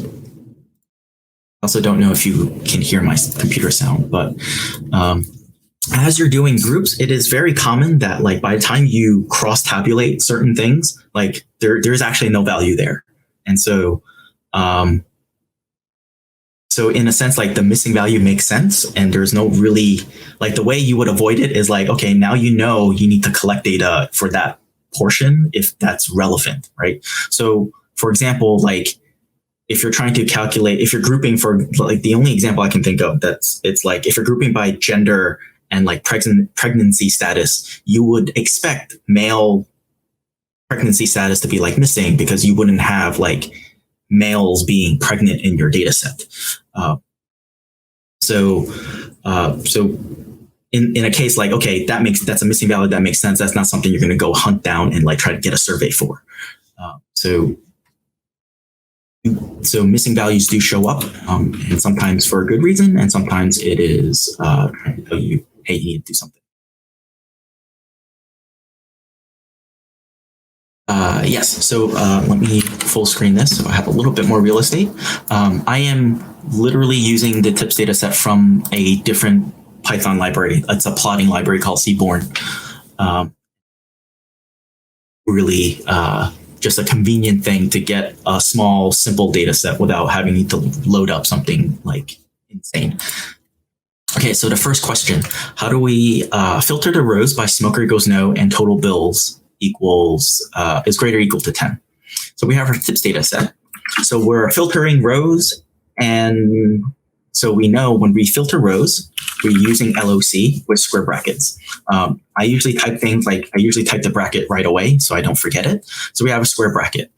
We're splitting by two things. So I know I'm going to need a round bracket and another round bracket. So for those two Boolean conditions. And then smoker is equal to no. So how do we get smoker? We can say tips. We can do it with quotation by saying square bracket smoker equals no, or no. And then total bill is greater or equal to 10. So the other way is using the dot notation to refer to a column is greater or equal to 10. And so now we have all the no smokers, and the total bill greater than 10. So notice I mixed the two calling way here, like try to stay consistent when you're actually working. But this is really to show you that you can do either way. Yes, I do things this way because it's I literally save four keystrokes, and that's nice. Just be very mindful if, for example, we have something called size. That size is not the column size, it is the number of rows in our data set. Right? So that's why when you're using this dot notation to refer to columns, and it only works for one column. If you have to select multiple columns, you have to go back to the square bracket notation. But I will actually put this in here because so it's persistent. Size is not the column in this dot notation, it is literally like the number of rows. So be very mindful there, and that's one of those gotchas if you're not careful. Sort of the reason why sometimes when I'm going back to fixing code, I convert everything into square bracket notation anyway, because for me, it gives me some, like, I can sleep better at night knowing that like I'm not doing something wrong. And if I need to wrap something in a function, it gives me a much easier entry point into switching things out that way. So one of the questions is, what is Python's version or Pandas version of R's NA? That's a more complicated question than you imagine. I will talk about it right after this bit right here. So the next question is, I actually realized that I didn't actually expect numbers, missing values. What is the average total bill for these for this data set? So we can say tips.group by, and then we're looking for multiple group by columns. So it's smoker, day, and time. So we can put in smoker, day, time.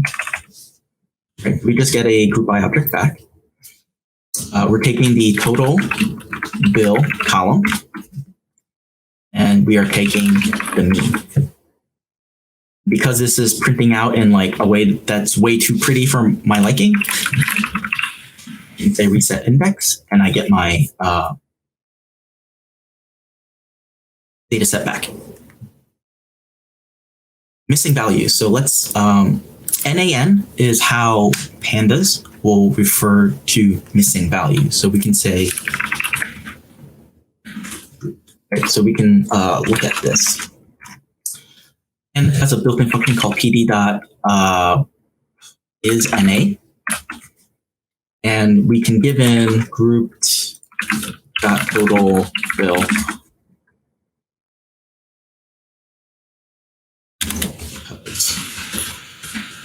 I didn't actually import pandas yet. Is NA is how you check for the NaN missing value.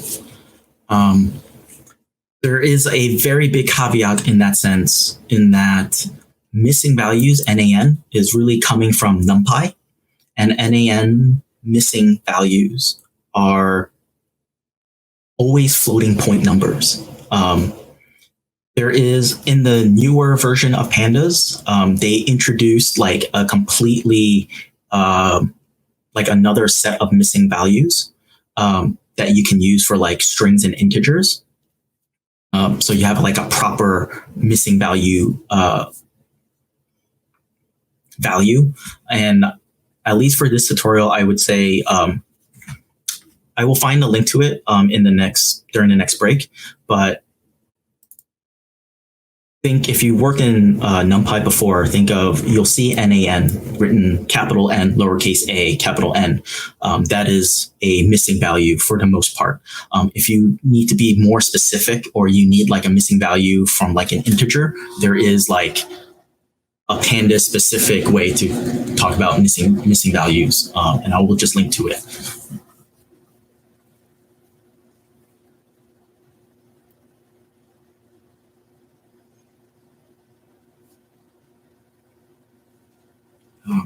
Right.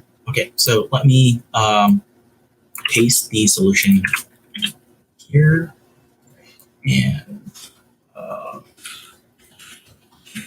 here. And let me just rename this to exercises. And let me push this up to GitHub right now. So up the exercise solution.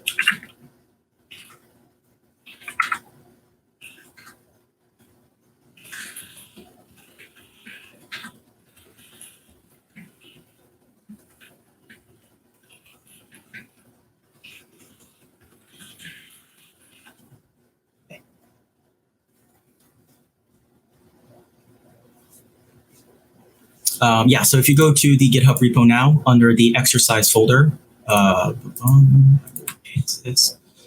it's here.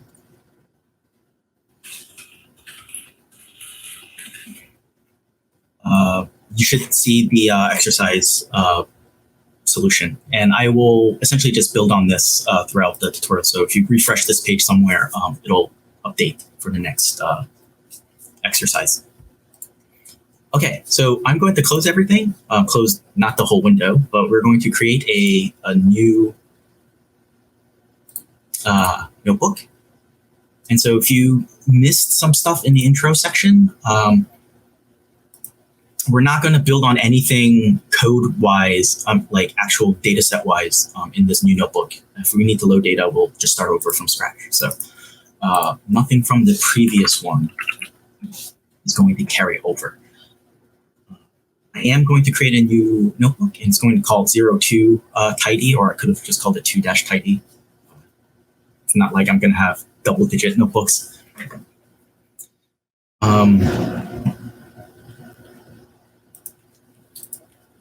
Where did I define grouped? So let me just show you the solution on GitHub. The solution, I wrote the solution, which is right here, and I assigned it to the variable grouped, and that's how that's where grouped came from. It came from the solution for part 2.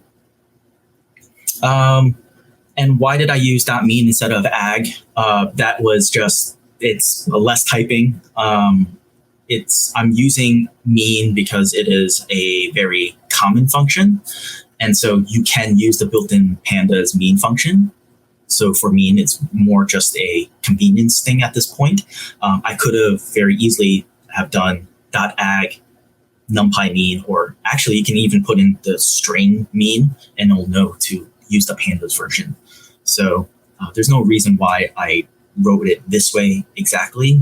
That's really just a placeholder for any other aggregation function. And the PD is NA. So this is NA, is how Pandas you can use to check if a value is actually NA missing, like NaN missing. I used to go over like just NaN missing, but I realized there's actually more important data cleaning processes. So I opted to not talk about NaN too much. But if you ever want to figure out which one's actually missing, because if you do something like NaN equal NaN, like missing is not equal to missing. So everything will return Boolean values that you do not expect. So if you actually want to check for missing, you have to use a function designed to check for missing. You cannot use the double equal operator to check for missing. And that is pretty much the case in any data processing language. Is missing does not equal missing. And it's because it can be any value. No, you just don't know. And so if it can be any value, how can it be equal to another thing that you don't know? That's sort of the theory why missing doesn't exist. All right. Next thing. So this part it should take about an hour, but it's the second part of this lesson, because after you learn how to load in data set, this is conceptually, I think, like one of the more difficult topics, but it's also the single most important thing to know when you're like, when people mean like, what does it mean when you clean data? This, I think, is the single most important topic. And everything else you can probably, like with some intuition, like, you can kick yourself and scream at your computer, but you'll scream a lot if you don't understand the concept of like, what does it mean for data to be like clean or tidy? And so there is a paper. It's written by Hadley Wickham, and if you're in the R world, you know him very well. If you're in the statistics world, he actually just won the I am blanking on the stats award. But essentially, it is known as like the Nobel Prize of Statistics of the stats world, but not actually a Nobel Prize, last year for his contribution to statistics in computer software. So if you Google the term tidy data paper, and I will literally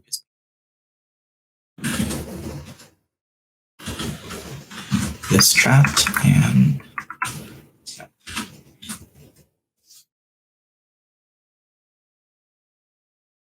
he talks about this paper. It's we will go through this paper and essentially walk through these examples, but it is worth reading through just to get an understanding of like what data means what do people mean when they say they want clean data, or what you should strive for when you're given a brand new data set and all you know is this thing is messed up.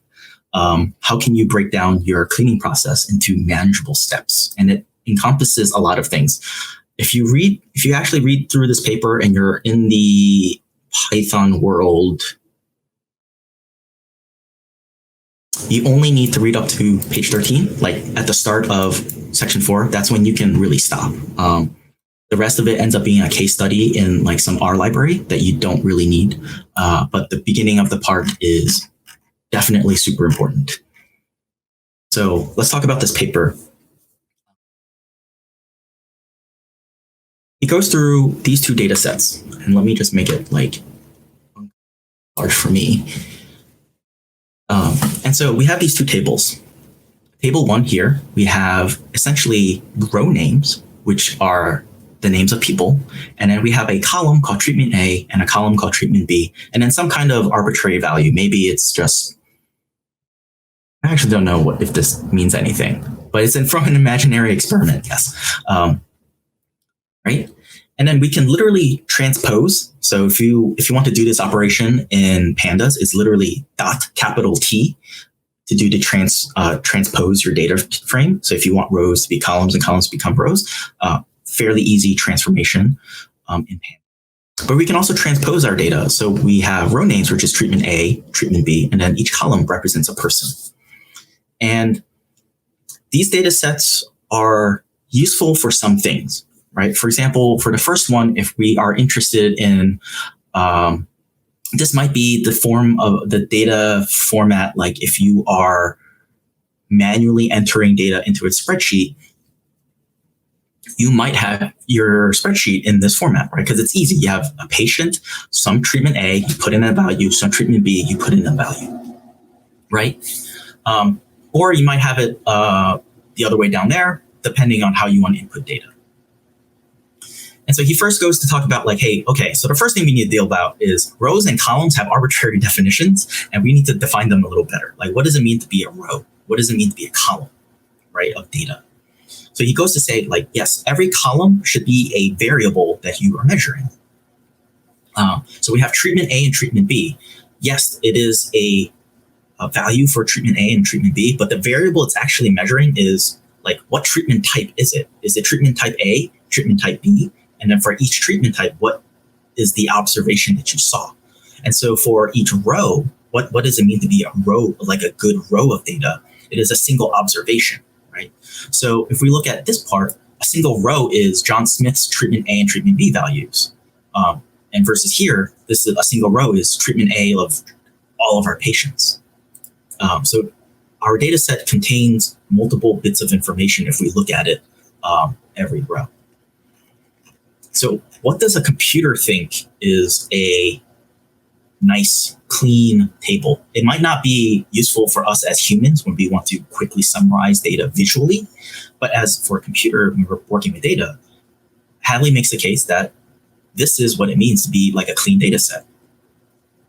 We have a column, which is a variable called name. We have a column, which is a variable called treatment, and a column, which is a variable called result. So now we have name, treatment, result. Compared to the other versions, we may not actually enter our data in a spreadsheet in this way because it becomes a little bit more difficult to like make sure like we got all of the observations that we need, right? Like I wouldn't enter data in a spreadsheet this way. But if we get our data in this format, think about the group by statements we did before. We can now ask the question like for every treatment, what is the average result, right? And we can think back to the exercises we did. We can say df.groupByTreatment result.mean, right? Versus like our previous example, like if I were to ask you the question, like what is the average treatment value for each group? You couldn't really write the code we just did in previous examples to answer the question when the data is in this format. Yeah, you can always like, manhandle your or not manhandle, but you can always like write some code to do what you want. But at some point you're gonna feel like you're struggling more than you have to because your data is not in the format a computer is expecting, right? So in this way, just to allude to the next chapter, yes, you can write an apply statement and then calculate the mean across each thing, and you can get those values if you need. But it doesn't come back as a nice, pretty data frame. And then you have to get it back into a data frame, and now you're now like trying to make the tool do what you want when the tool is not made to do that natively.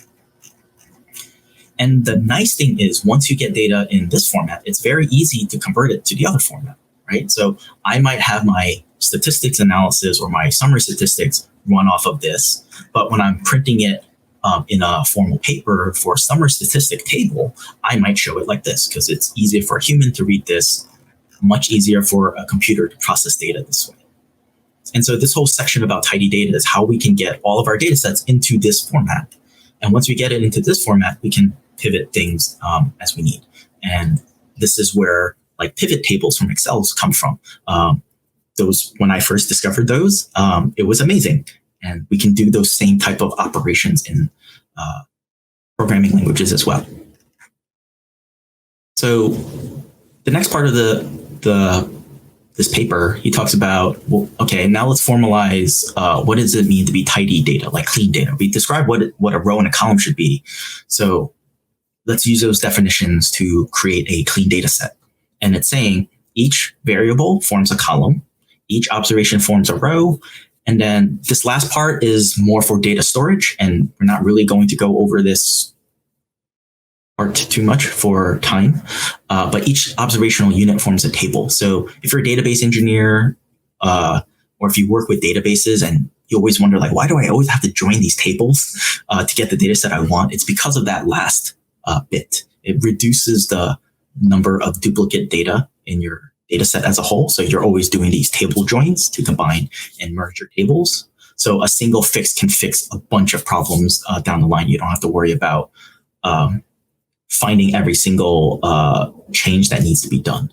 So the last bit, more for data storage. When you're doing analysis, you pretty much combine everything together, in which case you're violating this last step. So that's more just for data storage. So we're not going to go over it too much in this section, in this workshop. So we know what tidy data is. How do we clean this thing? And so there is three. These three problems are pretty much going to be, I think, with these three, like it is all of the problems solved regarding data processing. So column headers are values, not variable names, multiple variables stored in a column, variables stored in both rows and columns. And then the last two pertain to data storage and splitting and stuff like that. So not going to cover that part too much.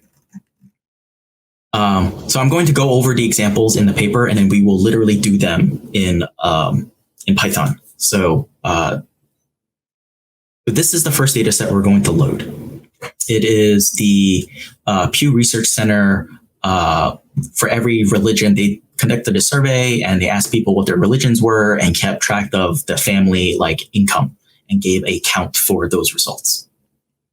And you can see this is nice. All of the columns fit on a page. And, as a human being, it's nice this is a very ingestible data format. But then if I wanted to ask the question, for each income bracket, how many people were in my study, again, I now have to kind of struggle with the tools a little bit. If I want to keep everything in this format, how would I do it?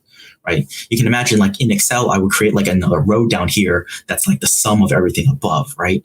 But that becomes a problem because sum is not a religion. So when we add a row down here, that becomes problematic as manipulating the data.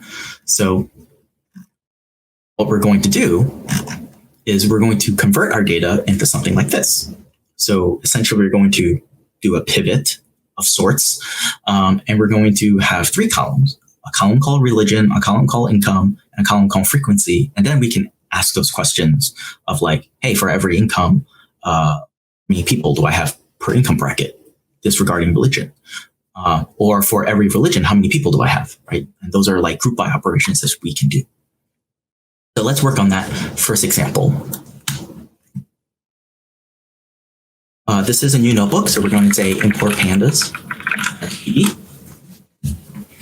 And we actually have that Pew Research Center data set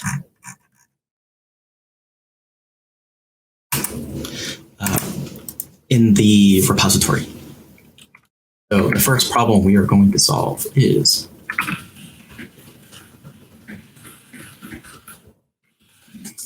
values, not variables, right? So if we go back, why is this the problem? So this column is containing a variable. It's not, we want a column called income. We don't want a column called less than 10K because that is a value of income. Same thing for 10 to 20. That is a value of income. So these are symptoms of untidy data. And I don't mean that data set is just flat out wrong. It's not going to help you in processing and make your data cleaning process easier. So we can create we're going to create a data frame called Pew, and just like the previous section, we're going to read a CSV file /data/pew.csv. And this time, this is a proper comma separated value, not a tab separated value. So you don't have to put in that set. And so you can see we loaded literally that first table, or technically table 4 in that paper. So we have some religions, a bunch of income brackets, and counts. And so what do we want? When I process data, I will highly suggest you literally take out a piece of paper and then draw out, or sketch out, what is the data set that you want, right? So we want a column called religion. So I will literally draw out religion. We want a column called variable, and we want a column called the value. We want a column called income, and then we want a column called count, right? And so religion is the same on that piece of paper I just drew and in our data set. So that is a variable that I don't want to touch. What are all the other variables? So all of the other columns, it seems like we want to essentially pivot those down, right? So this is when people talk about long data versus wide data. The format that we have in here is called wide data because it's a lot of columns, and we're turning it into a long data format, which is more rows but fewer columns. So the function we're going to use is called a melt. And the reason it's called melt is because it's coming from the R world. There was a function called melt, and the reason why it was named melt is because Hadley imagined you having a piece of steel or like a steel sword, and when you melt it, it melts and it becomes long, and so that is the function for becoming long data. So that is why things are named the way it is.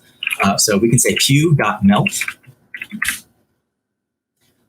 And this is one of those things where different Pandas versions may come into play. When I talked about consistency, for one or the other, I think it used to only work as pd.melt, but now you can say dataframe.melt, and both work the same. Yes, and melt is coming from the old reshape2 language of the tidyverse. Yeah, so it is now called long because people trying, R has this, you hate it or you love it, like this thing where people try to make cute, punny names for everything. So they just scrapped all of that and just said, let's just call it what it is. All right, so melt.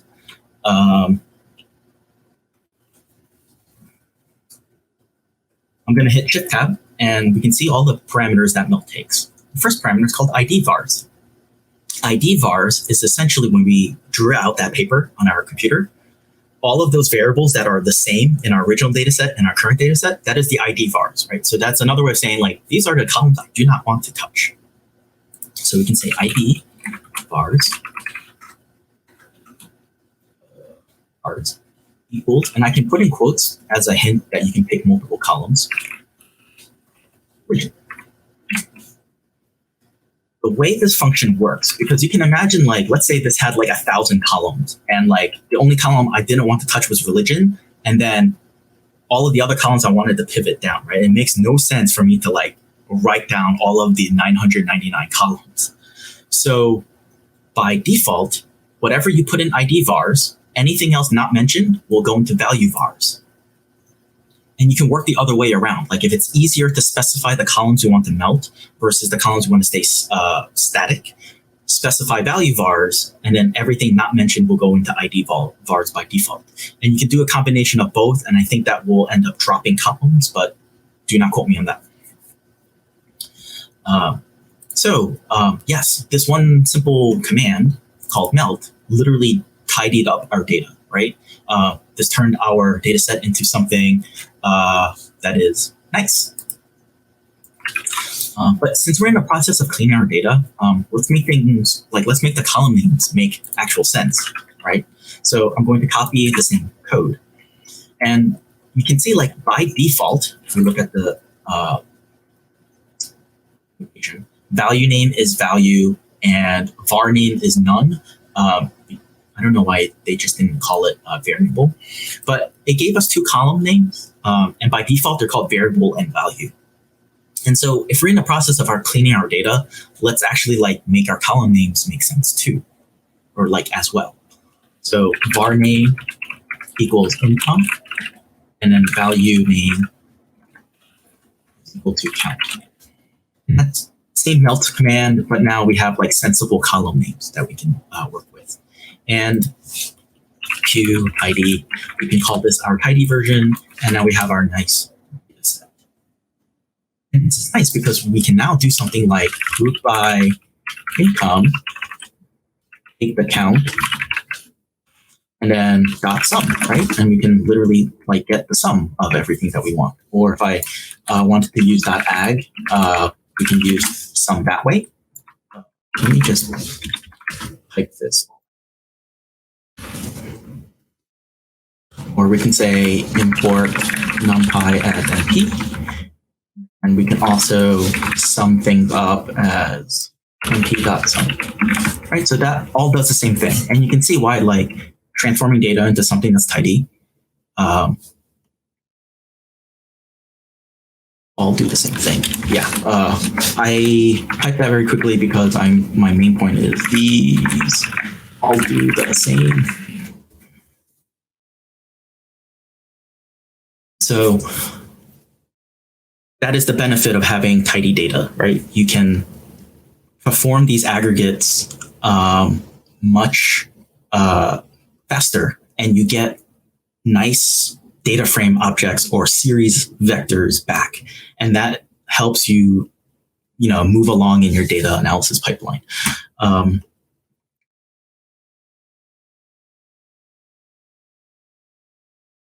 I'll wait a second. If people want to, actually, let me paste this in here. Hopefully it pastes well.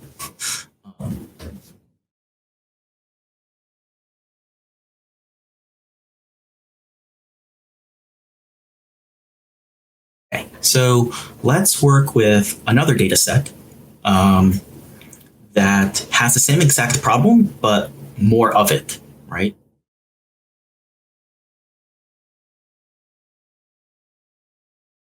So we will load up another data set.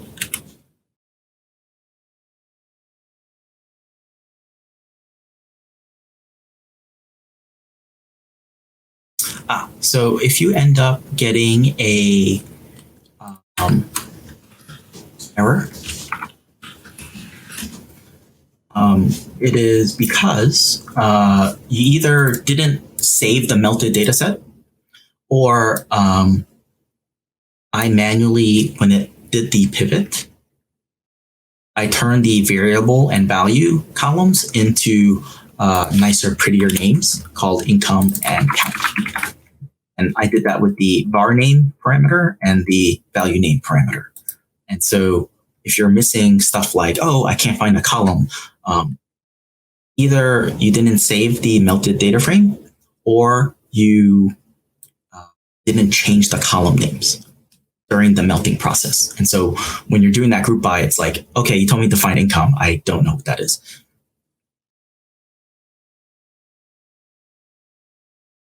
And yeah, so you can see during the group by operations, I was using pew tidy instead of plain pew.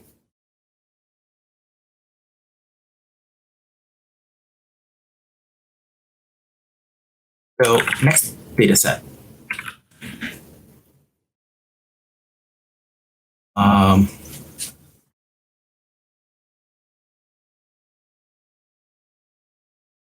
Yeah, I tried. So the thing is, I tried to type everything because it actually slows me down. You can imagine if this was like a slide deck, and I expected people to type along with the slide deck.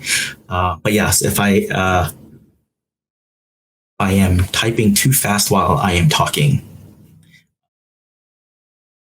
please let me know, and I will definitely slow down. The next data set we are going to work on is the billboard data set. And if we go into the tidy data paper, is actually the next example that they have. So let me just run it so you can still see the top.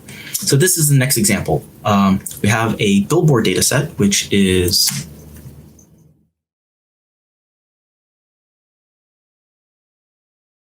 song rankings over song rankings with a particular billboard rank, songs with a particular rank. And you can see we have year, artist, track, time, date entered. And then we have this week 1, week 2, week 3, all the way to week 72 with a value. And again, this is, if you were to, if I was like an intern somewhere, or literally sometimes this is what I do for my job. If I'm manually entering values, this is the format I'm going to put it in my spreadsheet, because it lets me to enter the values more consistently. This way I don't ruin, I can just look up a song in a particular week. But with this format, just like the previous format,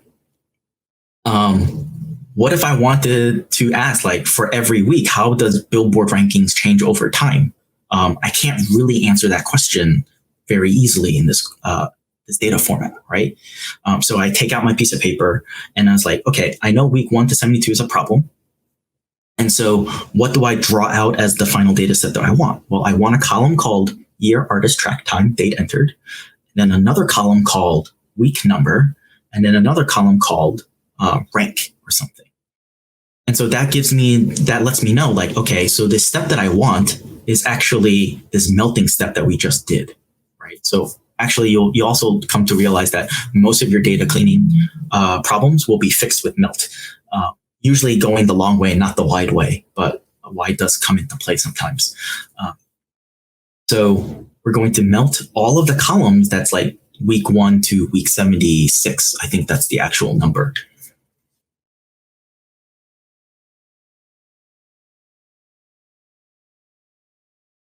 Yes, I can also just start cutting, pasting. Oops, don't read that. That has an extra code in it.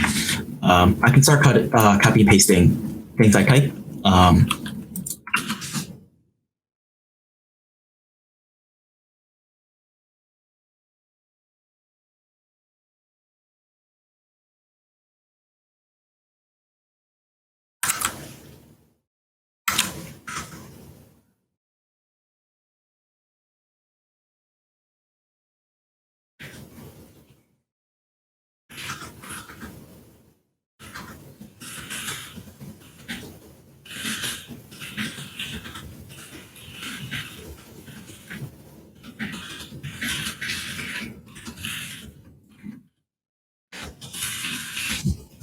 So I just pushed what I did so far up to the class folder.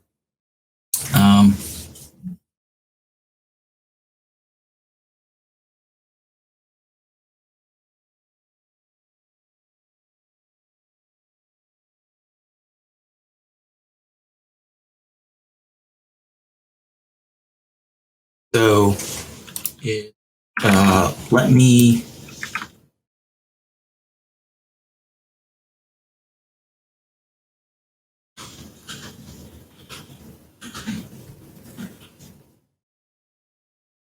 can't resend that. Sorry.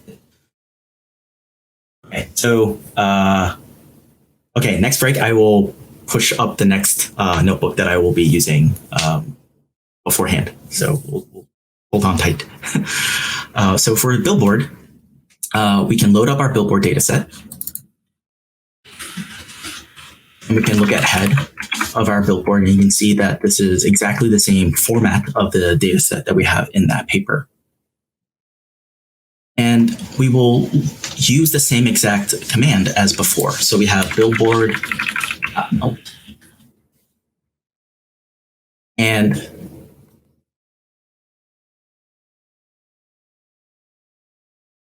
hit Shift Tab, and you can see we have ID vars, value vars, var name, value name, just like before. So for me, it's easier to specify year, artist, track time, date entered than it is to specify week 1 all the way to week 76.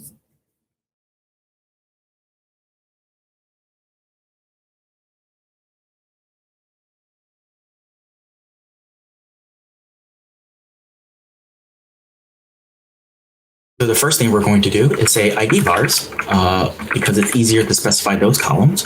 We can say year, artist, track, time, date, entered. And because we we want to clean our data as we are working with this, we can create those 2 new columns called value name. We're going to say rank, and then var name is going to be called week. So I will paste this. If people want to copy and paste along. I also typically suggest, if you can, type along instead of copy and pasting, mainly because this is how you end up picking up what typo errors look like, or missing commas, or spelling the column name wrong. And so, yeah, like I'm in the process of learning JavaScript right now. And when I'm going through tutorials, I also just, even if it's online, I will type out everything just so I get the muscle memory of typing it. And also, if I type it wrong, I sort of get a sense of what error messages look like. So ID vars, this parameter is list all of the columns that you do not want to pivot or touch, right? So I want to melt down all of the week columns and not touch any of the year, artist, track time, date entered columns. And so I put that in ID vars. And so ID vars is, when you see ID in this notation, those are the columns that you want to keep consistent and don't want to touch. So I want to leave year, artist, track time, date entered alone. Everything else will by default, if we look at the function signature, be passed into value vars. And so week 1 all the way to week 76 will be passed down to value vars. And that will pivot all of those columns down. Yes, you can sort. You can say sort values. Sort values is how you can sort based off of different. So you can say DataFrame.sort values, and you can sort it however you want.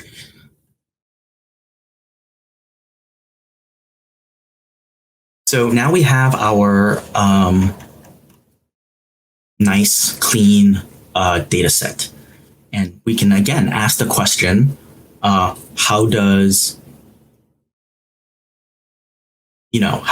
each author's rank change over time? Or how does the rank change over time, right? So we can, just like before, we can save this to billboard, save this to a new variable, right? So we have our new clean data set. And we can, again, ask the question that we asked before.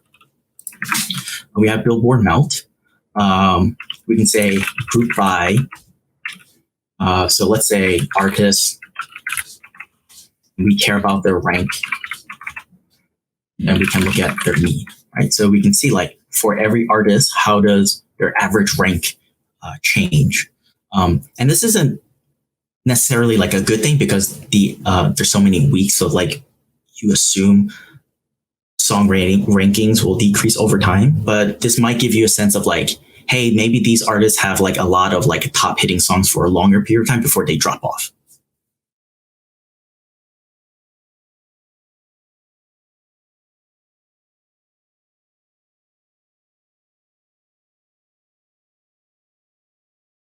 And the reason why, after we pivoted our data, you have a bunch of missing values is literally because 76 weeks out, which is, I think, like a year and a half, those songs were just no longer on the Billboard ranking at all. And so you'll have a bunch of missing values. And I don't want to talk about too much about missing values, but there is a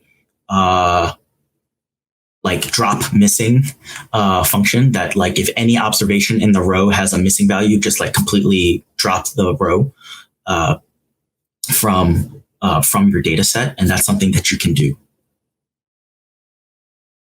I do want to talk about this compound statement a little bit more. Since there are a few people that are in the like R world, you might have seen a lot of times people will say, like, I don't like pandas because it doesn't allow piping. That's not necessarily the case. So you can see, like, this is sort of like a piping where there's like, first we group by, then we select the column, then we go to mean. And so what we can do is, if we wrap the whole statement around a set of round brackets, we can actually put a new line breaker in between these two statements. And so you would now read the statement as billboard. Then we're grouping by artists. We're pulling the rank column, calculating the mean. So that's sort of what most people mean when they mean Python doesn't allow piping. In Python, it's technically called dot method chaining. And so that's why you can say group by, select something, dot mean. And so that's what I mean that's what people mean when they say like Python does have piping. And so you can do that by wrapping your statements around round brackets and putting new lines in there. And this sort of makes, if you have more complicated data cleaning processes, it prevents your code from being like 200 characters wide, and you can actually create new lines. So now instead of reading across, you can say, what am I roughly doing here? I'm taking my data set, I'm doing group by, I'm selecting, and I'm calculating the mean, versus trying to read everything across and visually like see the steps. So you can force these new line breaks in your code by wrapping everything around round brackets. If you don't see the round bracket, it's going to treat these as individual statements, and it's going to be like, what is going on here? And so the convention is put everything around round brackets and then put the new line before the dot, so people see the dot as, oh, this is a method chain.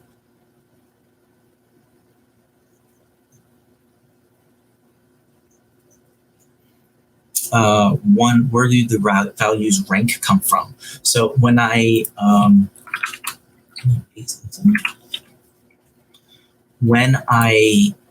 melted the data set, those two new columns, by default, they're going to be called variable and value. I renamed those default values, those default names, to rank and week. So now I have a rank column, a column called rank, and a column called week. And by default, if I left those two bits out, you will see that it would have been called variable and value. So that's why if you're going through the hassle of cleaning your data, then you might as well clean up your column names along with it as well. So.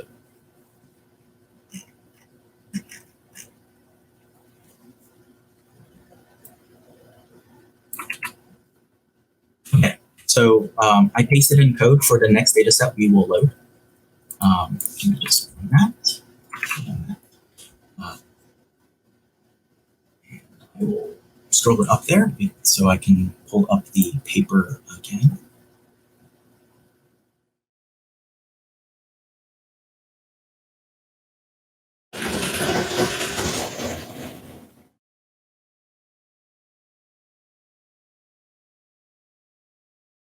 The next data problem that we will have, this is sort of where I kind of deviate from the paper a little bit.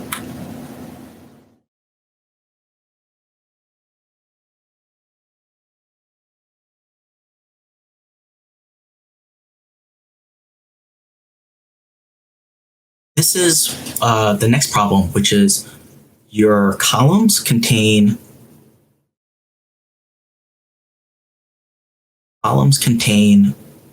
multiple, or measuring multiple things at the same time.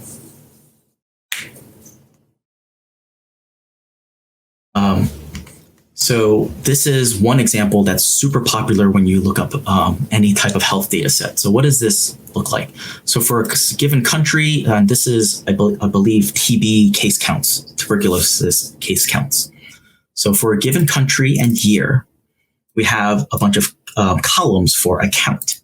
And what does these columns mean? So M1524, for example, stands for males aged 18 to 24, males aged 25 to 34, females aged 0 to 14, et cetera, et cetera. And you can see that becomes a problem, because if we were to ask the question like how many males or females there were in our study, we now have to add up like this entire block of code or values and then this other block of values completely separately, right?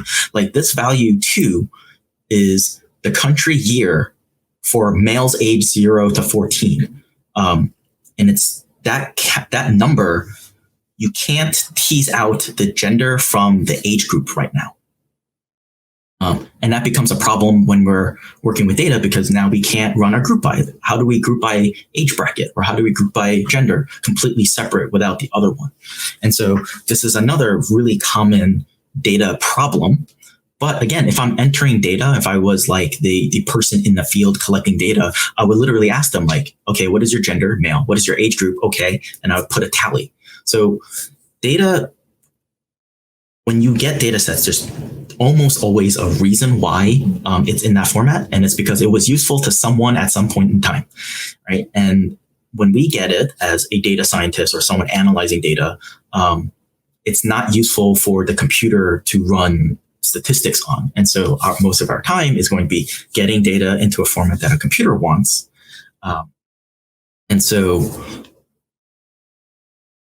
this is I think this is the second most common data problem that we'll have. So we will go over this example, and then we'll take a break before we finish off with the last example, and then we go over functions, and that should be the end of the workshop. So we have our Ebola data set. So our Ebola data set is a little bit different from the paper, but it's got the same symptoms, right? So it's called country time series, not ebola.csv. And this is, you go to SciPy 2014, 2015, somewhere around that. There was a graduate student named Caitlin Rivers. She is now at Johns Hopkins University talking a lot about coronavirus. And as a graduate student, this was when the 2014 Ebola outbreak was going on. And at Virginia Tech, she was part of the network dynamic simulations group at the time. And they were, her job, or one of the projects she worked on, was taking all of the Ministry of Health Ebola case reports and literally just dumping it out into CSV formats, because those are all reported in PDFs. And if you've ever worked with a data set that someone handed you and it ends in .pdf, you'll know that those are really annoying to work with. So she made all of those PDF reports computer readable. And so this is one of her data sets. And during this Ebola outbreak, we have the day of the outbreak, the day number. So this is number of days from first outbreak. So you can see if we look at tail, you'll see like from day 0, the first case was reported March 22nd, 2014. And then we have cases underscore Guinea, cases underscore Liberia. So we have cases underscore and then a country name. And if we scroll to the right, we have deaths underscore and then a country name. So we have the same symptom as the data in the paper, in that this number represents whether or not this is a case count or a death count, and also what country it's in. And that becomes really difficult if we're trying to do something like, what is the, if we're trying to do any group by aggregation, right? And I use group by as the example of running through, because we've worked with group by, and it also applies for like plotting. You can also imagine like if we want to plot these individual lines, having a tidy data set makes plotting easier as well. So what's the first thing that we want to do? We take out a piece of paper and we describe what are the columns that we want. So we want a column that says date, day, like type. It's like whether this is a case count or death count, and then also country, right? So the first thing that we want is, if we melt this data set down, we're kind of the way there. We're definitely closer than where we were. So let's work on that part first. So I'm going to say Ebola long is going to be called Ebola.melt. So you'll see that melt is being used over and over and over again. Melt takes a parameter called ID vars. And this is the columns that we want not touch, right? So it's easier to say date and day. And then we want to pivot all of the other columns down, and we want those to have special names or non-default names. So we can say var name equals, let's say, case death. What is this going to be? This is going to be a case death and then a country. And then the value name is going to be called count.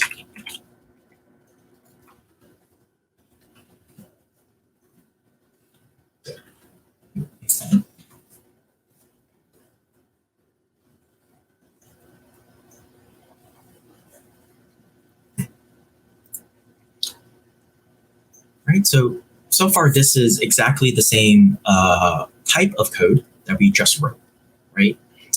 We're pivoting, keeping date and day the same, and we're creating another column called CD country. So it's CD country, and then count. So count shows up there instead of variable and value.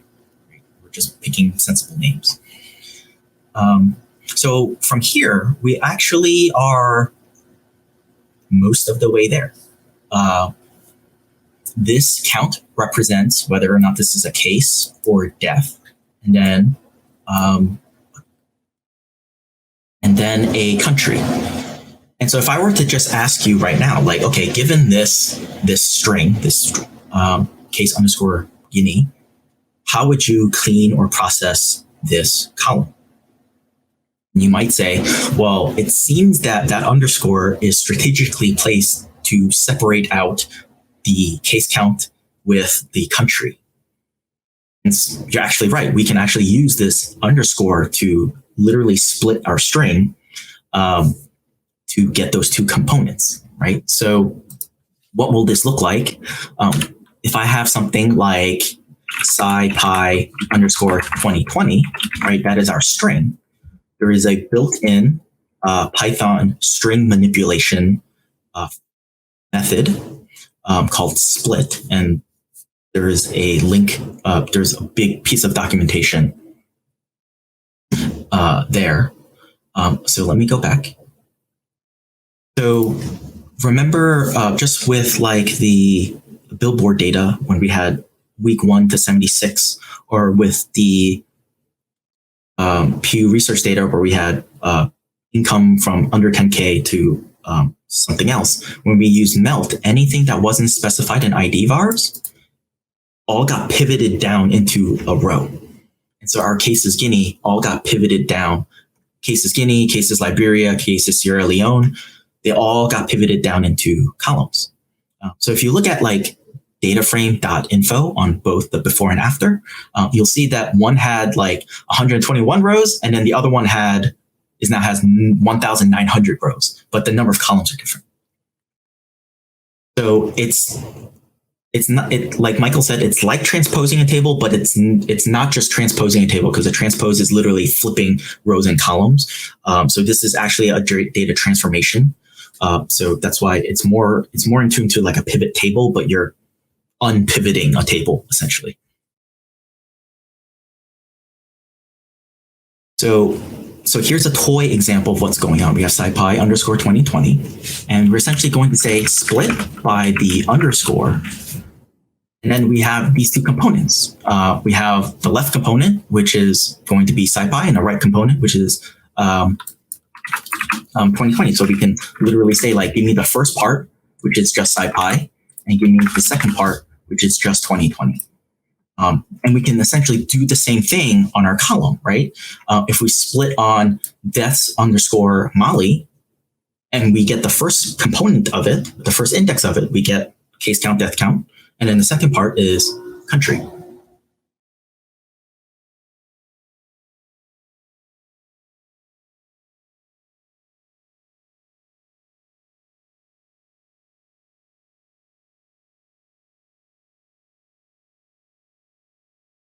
Yeah, so what Karen said, it's like dependent on columns having the same essential data but different column header. Yeah. So you can always pivot these things and transform data back and forth. And the reason why we're doing all of this is because one format is easier to work with from the data analysis point of view than it is from like the human data entry, I want to put a table on a paper point of view.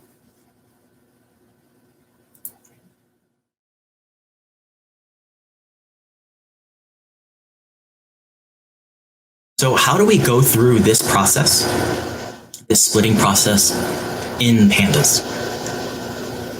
So the first thing we want to do is we say Ebola log. That's our data set. The column that we are interested in is this CD country, right? So we can say square bracket CD country. So that just gave us that one column, right? So this goes back to our very first section of subsetting columns. And now we want to be able to run all of these really cool Python string manipulation methods. So how do we get access to this dot split from within Pandas? So Pandas has these things called, they essentially look like attributes because it essentially is an attribute. It's implemented as an attribute, but in Pandas, they're called accessors. And there is a string accessor, which is essentially saying, hey, treat every single value in this column as a string. And now that that's a string, I have access to all of base Python string manipulation methods, and I can use those base string manipulation methods for each value in this column. And so we want to use split. So we can say split on the underscore. And this can be any other pattern. Like if you have a semicolon, maybe it's like space underscore space. That all works. So for us, it's just the underscore. Is it assessor? I always pronounce it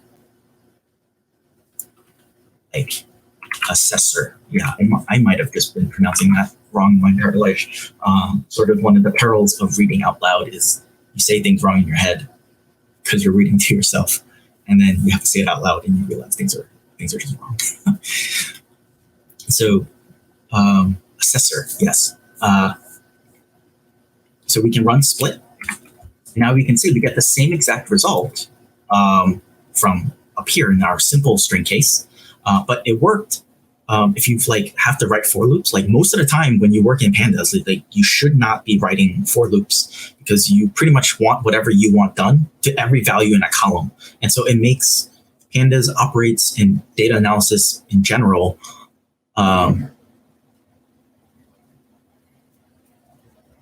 You, for the most part, shouldn't have to write for loops because the thing you want to do, by default, there are systems in place set up so it can just work on the whole thing, and it knows to do everything on that whole column.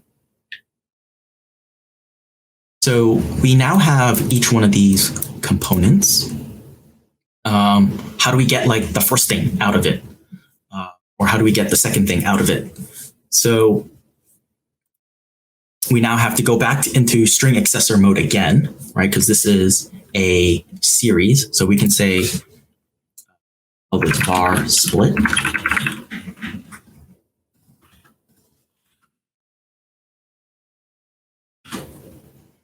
So how do we now do this next part, which is right here, this slicing of the first component? This is sort of the thing that gets a little bit weird. We have to use the str accessor again. And that gives us access to each component, like one row at a time. Yes, we essentially created a new comma separated value, except it is now a Python list object. So we look at type of this, it is a series. So remember, a series is like a column of data. But if we look at like the very first thing, so remember iLook, we can look at the very first thing. It is a list, and this is a regular Python list. So it's not like a string that has like another comma in there. It's actually like a proper Python list, like it is an object. Here it is a Python data object, and that data object just so happens to be a list. And what lists let us do is we can use square brackets to select different components of it. So that's why when we say str split var split.str, you can get away with just using 0. I like to be more, like verbose and like really specific. And I like to say .get the first element. So now we went through each list and got the first element out. And so we can say this is going to be K-step. Yes, this is essentially vectorization or broadcasting is the terms that you'll see in documentation. So when we ran split, we vectorized. Split was a vectorized function that we applied to our column is, I guess, the more technical way, filled with jargon, of doing what we just did. Okay. So we have case death. And then how do we get the second component? Well, we can copy paste that one, and then we can say country. And then we have like an entire vector of just country. So we have those two components now. So how do we actually get those two values back into our data frame, right? Like, okay, great. We have like these two totally separately calculated things. We actually need it back in our data set. So how do we do that? The way we do that is, remember how I said you can subset a column based off of square brackets? So to create a new column in Pandas, you essentially pretend that column always existed, and then you just assign the thing that you want to it. So if I wanted to say, like, I wanted a new column called status, I'm going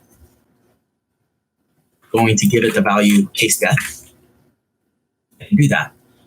And then I can do it for the second variable as well, Ebola long. I want to create a new column called country, and I can assign it this whole vector called country. Then if I look at Ebola long, those two vectors that we created, or those two like series objects that we created, are now in our original data set, and we added it in by essentially pretending to subset those columns as if they always existed, and then add the new thing straight in. Right? So that was a bit loaded in terms of, like, I also showed you how you can create new columns from existing things. So if you wanted to create, for example, add two columns together and store it into a new column, you can say create the new column, and then column 1 plus column 2, and you'll add the new columns together to create new columns. But this is how we already computed something on the side and then essentially added it back in to our original column.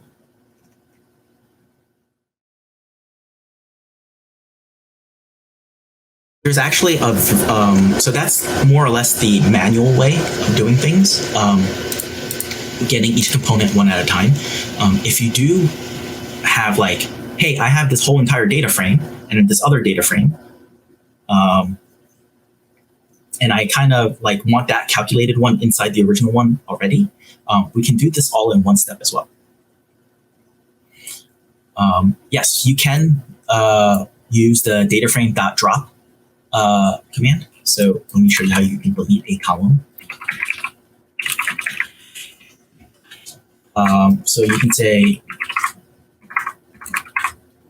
.drop, and I think you can give it the column name, which is CB country, but you also have to say, by default, it's going to drop by the rows. So if you want to drop by columns, you have to say access equals columns.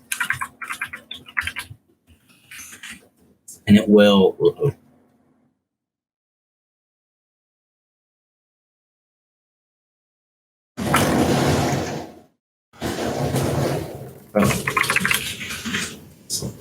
So you actually have to say axis equals columns. You might also say C axis equals 1, and that is more of a newer, like after Pandas 0.23 feature, where instead of axis equals 0 and 1, they actually allow you to put like index and columns, which is way more readable to figure out like what's going on. So you can also drop that column as well. I'm not going to run that. Not going to reassign it, so there's no confusion, because we're still going to use that example. We're still going to use this CD example. There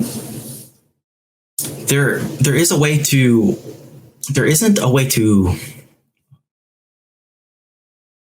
if you want to reorder your columns, you can use the double bracket like selection method and re-specify the order of the columns that you want. I believe there might be an insert way to say, like, put this column like in this position. I just don't remember off the top of my head right now. So as a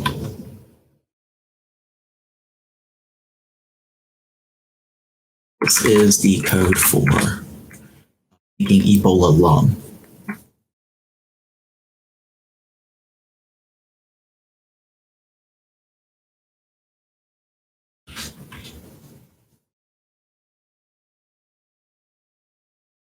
Okay, so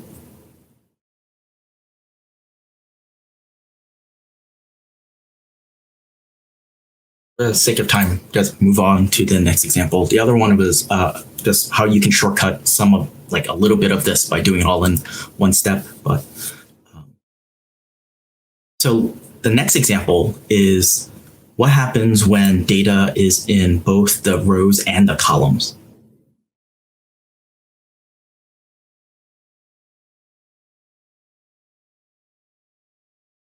So data in both rows and columns.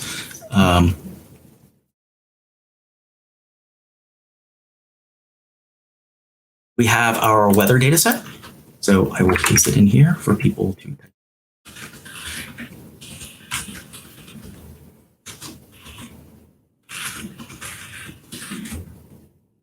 So we have our weather data set. This is exactly this. If you go through the paper, this is also in the paper. We have, on first glance, it's very similar to the Billboard data set where we have day one, day 2, day 3, et cetera, et cetera. That is a symptom that we need something melted. All right. And if I was drawing the table, I would probably say like, hey, I want a column called day number or something, or day.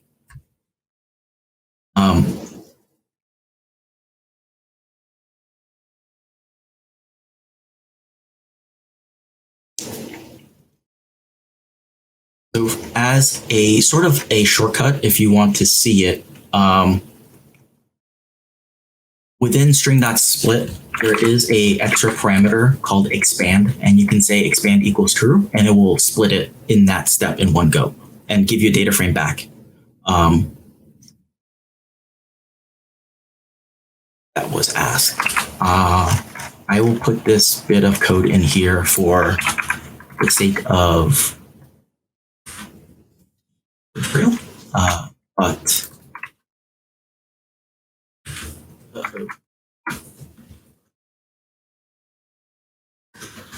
so I will just put it in there because it's in my notes. But you can essentially do the split and assign it all in one go.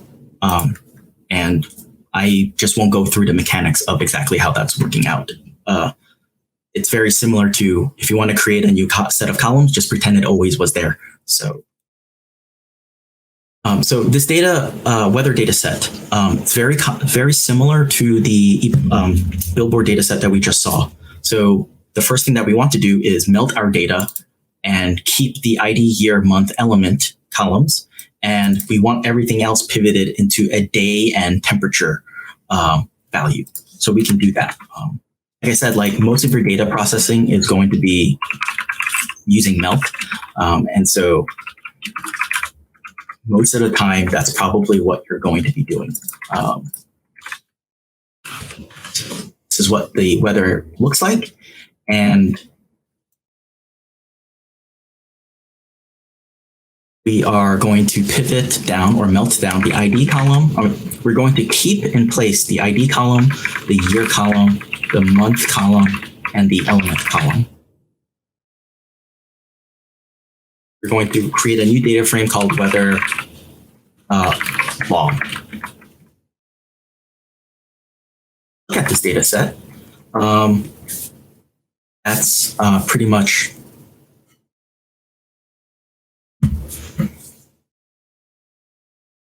our melted data frame. And I guess one of the questions was like, can you actually do the splitting in a single step? Not within the melt command. I know like the newer versions of like tidyverse functions in R with like pivot longer, you can do all of the splitting all in one function call, but it's not made that way in the melt command in Pandas, because melt is all it's doing is doing the data transformation step. The R way, like it's doing data transformation with splitting. And so it's actually doing two things all in one go. So that's sort of the reason why it worked that way.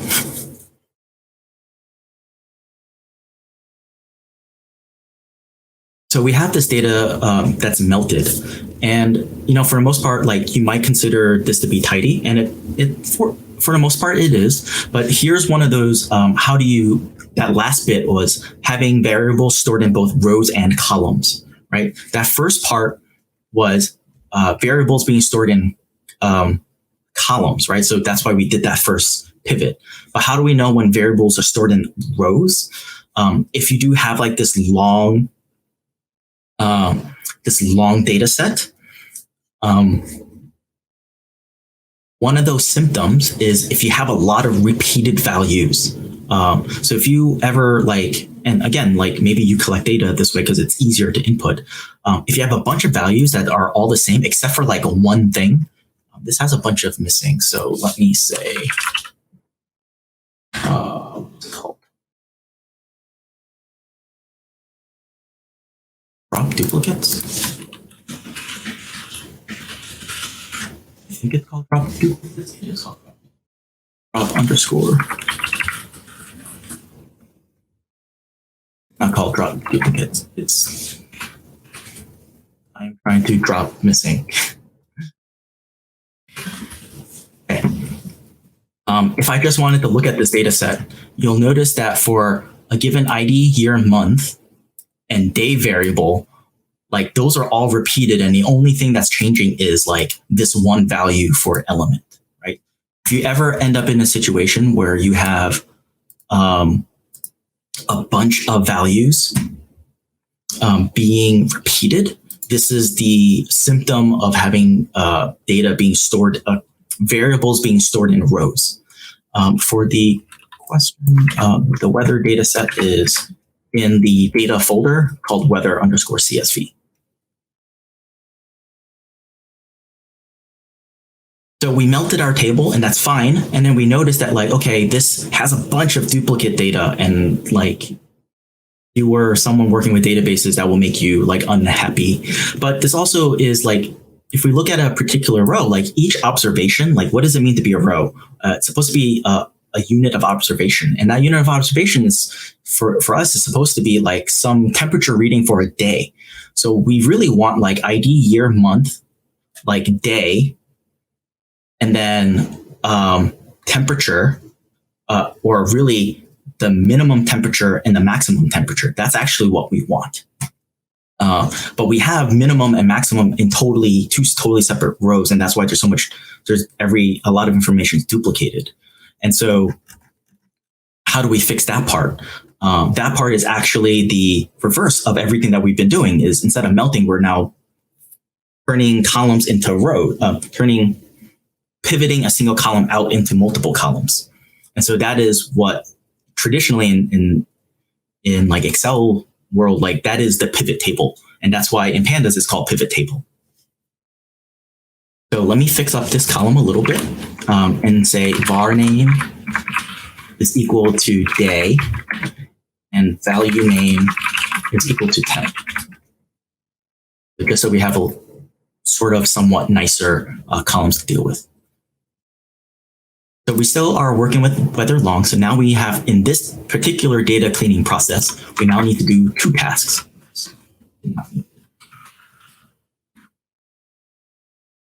But the next thing that we need to do is now running this pivot table function. So just like before, there's a lot of stuff in pivot table, but I'll show you the bare minimum of getting this working. There is a value called index, and just like in ID vars, the index is the columns that you do not want to touch. So let's first deal with that part. We don't want to pivot anything with ID, year, month, and day, right? We don't want those values to move. So we can say index is ID, year, month,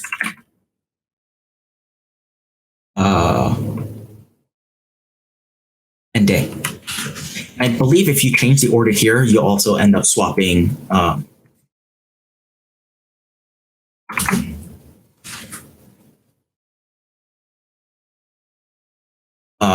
swapping the column output order as well.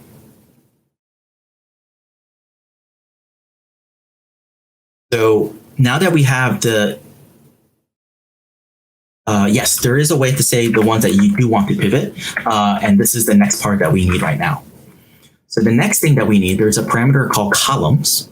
and that is which column you actually want to pivot out, right? So the column we want to pivot out is this element column, which means that we're going to get a new column called tmax and tmin. When we do that pivoting, we need to specify, okay, what are the, when those columns get pivoted out, what are we using to fill in those columns? And that's when we pass in this values parameter. In our case, it's going to be temp. And so here we can say columns is going to equal element, and then values is going to be temp.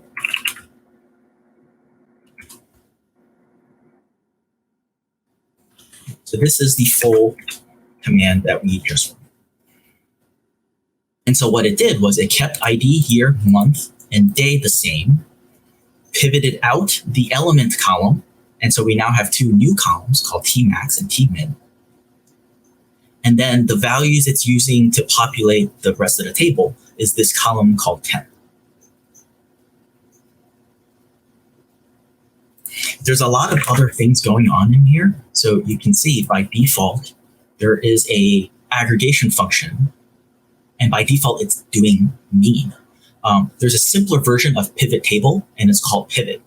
And the reason for having pivot table and giving you an aggregation function, you can imagine what if, let's take the last example here as an example. What if we have two people taking temperature readings at the same time? So this can be like Daniel's temperature reading for these tmax and tmin. And then we can have, I'll use Dylan as an example, like Dylan's temperature reading, tmax and tmin. When it does that pivot table, when it does that pivot for that particular day, that particular tmax and tmin, there's literally two values, right? Like there's the reading I took and the reading Dylan took. That becomes a problem because a single cell in Pandas can only have one value. So by default, what does it do when it sees two values? It's going to take the average of them. I believe I did do that.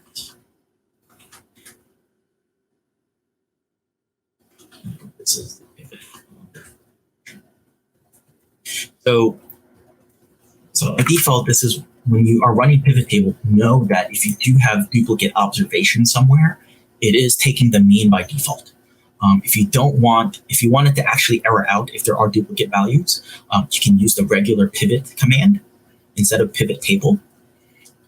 Or you can check for duplicates before you do any of this stuff and write a stopping function or an error message if that happens.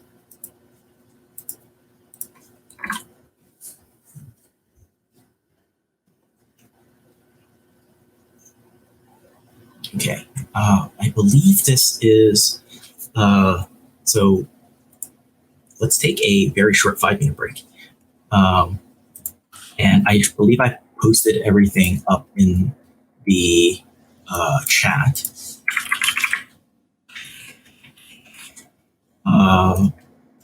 We'll take a short break because that was super long, and then we have like 15 minutes left. So I will fill it with something that I can try to cover in 15 minutes. Oh, minimize output so we can see code cells. Yes, here we go. Yes, this code. Going to GitHub as we speak.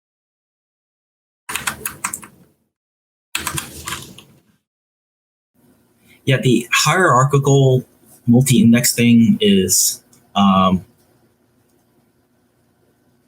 useful when you are working with like multi-components of like a date object with like some other variable. So for example, like you have time with like stock, and you can say, oh, slice me all of the values where like our stock ticketer is like, I don't know, like Google, and it'll essentially slice out Google for you. Or you can say like, give me all of the stock values where the timestamp is this exact timestamp of the day, and it'll pull out all of those stock ticker prices for each like stock on that particular time. So the multi-index is really, think of it as like a grouping variable that you can use to more efficiently select out rows and columns. It's something I always usually have to reference when I work in multi-index world, because for the most part, I try to stick in regular Pandas world. One, because it's conceptually like easier to remember how to do things in plain flat Pandas DataFrame world. But yes, there are a lot of cases where you would want a multi-index, and that's definitely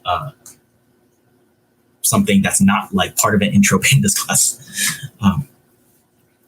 But so one of the questions, so what I ended up doing during the break was I sort of saved our long variable into our tidy weather data into a complete long saved our pivoted weather long data frame into another variable called weather underscore tidy. And remember, when you get something in this multi-index view and you want something pretty, you can say dot reset index to sort of make it a little prettier or just easier to work with. If you ever end up in a situation, I have to look this up, which is why if you ever end up in a situation where like, hey, after it did the flattening, like I got this extra column that I don't really need, which is the index column, you can say drop equals true in here, and it will, wait.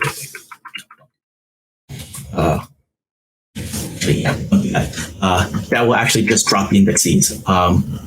Not actually the case that we want right now. But if we want to drop this element column, we can say drop element axis equals columns.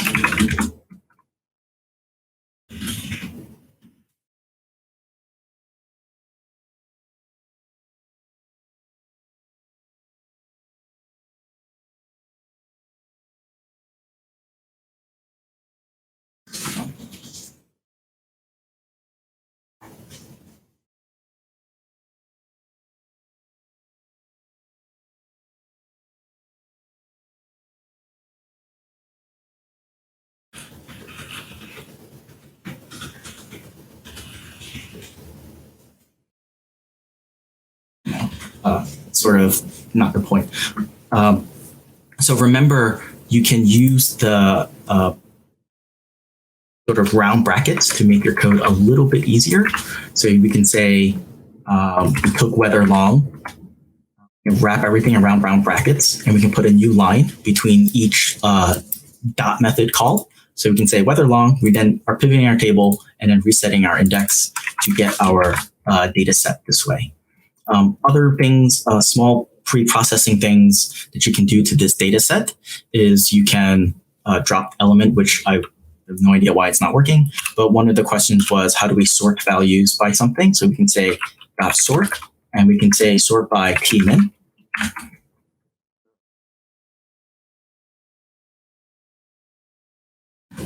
Sorry, sort values, tmin. You can see it will resort our values right there. If we want something a little bit more sensible, which is probably we want to sort by year, month, and day, we can as well. Just notice that we have to actually do a little bit more pre-processing on the day column because it's literally a string. So these things are not being counted as a numeric value. So that is a little bit more processing that we can do from that end. And the last thing I want to show you is if we want to save out our data frame. So how do we save this out into something useful? We can take our weather tidy data and just like read underscore within pandas was like, you can see like pd.read underscore. There's a bunch of functions that end in read underscore. If I hit tab and it eventually shows up, you can see we can read from a clipboard, a CSV file, Excel file, JSON files, Parquet files, etc. You can even read SAS files, data tables straight into pandas. The other flip side of that is to underscore, and to underscore has a whole bunch of other features in there. So so the part that I'm talking about right now is how do we take a data frame and save it out to an actual file? There's a whole set of functions called that begin with to underscore. And so one of those functions is going to be to underscore CSV. There's also other ones that are like to underscore Excel or to underscore pickle or to underscore JSON. You can have this write out a bunch of other data types. There is even one called to underscore clipboard, I think. I guess not. This is what I'm trying to do things on the fly. So there is a function called to underscore CSV. And the way I'm hiding the outputs is there's like this little collapse function on the side. And the way we do that is we can give it a path. So just like we were writing to a reading functions from like /data, we can say /data whether underscore clean.csv. And that will write out the data set, clean data set for us. One thing when you are reading and writing out CSVs in Pandas is you will notice that the index also comes with the column.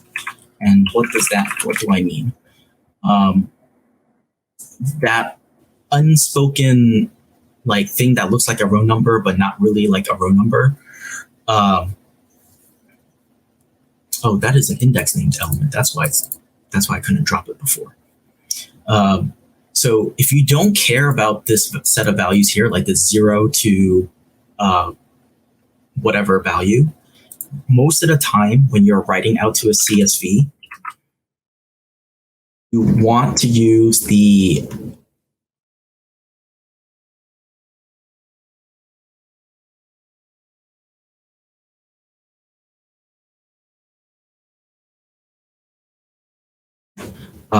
there's a parameter in here called index, and you want to set it to false. And that way, when you save out the data frame, you don't get this essentially row number in your data set, because when you load it back in, it's going to show up. And for the most part, like when we loaded up the Gapminder data set, it didn't actually have a name to it. So you'll end up with this like columnless data set when you reload things back in. So if you do the to CSV from CSV and you do it without the index equals false, you will actually get like a slightly different data frame back.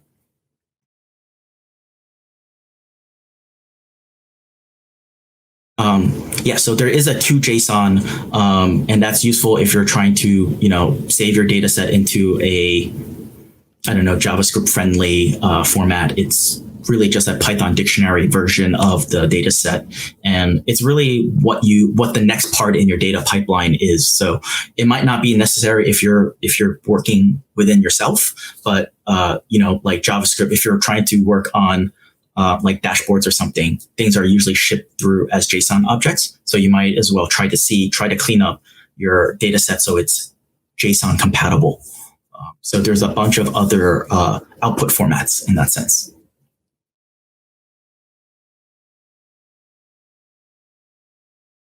How do we customize the delimiter? So within 2CSV, there is literally a parameter called sep.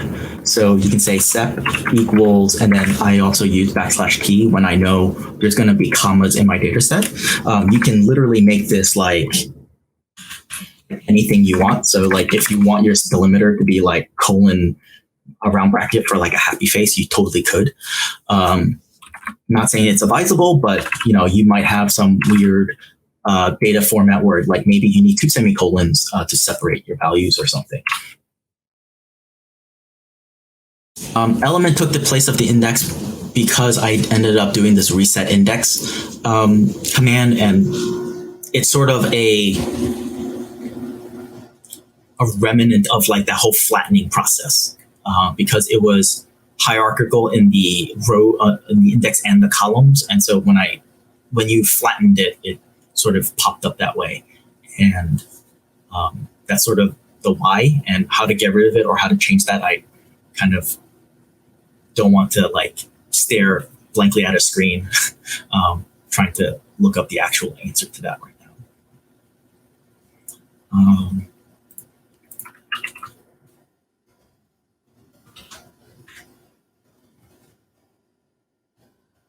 Okay, so we have, correct me if I'm wrong, we have like 12 minutes left.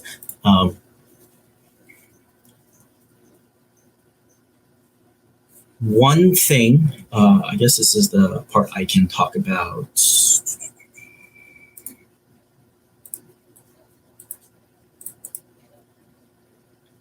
What is the easiest way? Okay. So I'm going to load up Seaborn one more time. We're going to use the pips dataset again. So seaborn.load_dataset is going to be pips to load up our pips dataset. So this is exactly the same dataset that we used for that first example. I want to talk about how, like, after you do data cleaning, the tidy data pivoting step, that should be the whole tidy data process. That is your like basis for like learning everything else there is to pandas. So if you, for example, in this example, if you wanted to process this, get rid of this D, for example, it's going to be like a string manipulation method. So you're going to say .str, and you're probably going to do like a string remove, and you're going to search for the D and get rid of it. And so if you need like a custom function, sort of didn't have time to go over functions because there's only 10 minutes. You can write most of the time it's going to be string manipulation functions to work on other columns. And just like the pretend you subset, to create a new column, you pretend that the column always existed, you will create new columns that way off of your own functions. So the tidy data thing is usually the foundation for all of the other data cleaning processing things that you will do. And if you get data in this tidy format, most of those problems, a lot of those weird data problems that you're like people like have hard times, like if they don't get it in tidy data format, like they will struggle with the tool a lot. If you think of what does it mean to be tidy and take your time to draw everything out, and think of group bys, because that's the example that we showed, like, can I do a group by on this? Those are all ways you can make sure that your data is in like a nice clean format for you to save out. So now that you essentially have like a clean data set, so we have like tips, for example, how does it plug into like other libraries? And one of the more popular libraries is going to be something around statistics or scikit-learn or something of that nature. And so the transition point between pandas, like you've processed all your data, now you want to go into the data analytics world. There's usually one more step that you have to do. You can do this step within pandas, or you can do this step within like scikit-learn or stats models. They have this feature as well. But if you want to just have this one data set that you can just blindly pipe into an ML pipeline, the one step that you need to think about is revolving. It's this idea around dummy variables. In scikit-learn, it's called one-hot encoding. Statistics is called a dummy variable. And essentially, the problem arises in statistics. If you, for example, wanted to predict tip based off of total bill, you can draw a straight line, tip on one axis, total bill on the other axis, do a scatter plot, and draw a straight line. The problem arises when you have these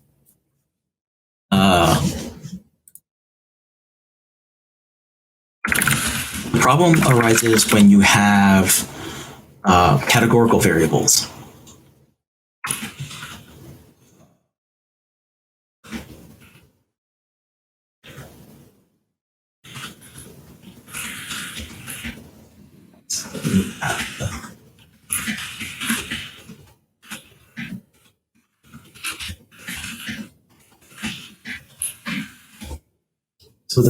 So I just pushed up the tidy data set. That's what was going on. The problem arises when you have categorical data sets, a categorical variable, where like if you have a scatter plot, you have male and female. In this example, there's no way you can draw a line. You need to draw two separate lines, essentially, one for the male values and one for the female values. And so the way in statistics you handle categorical variables is you do something called dummy variable encoding. So in Pandas,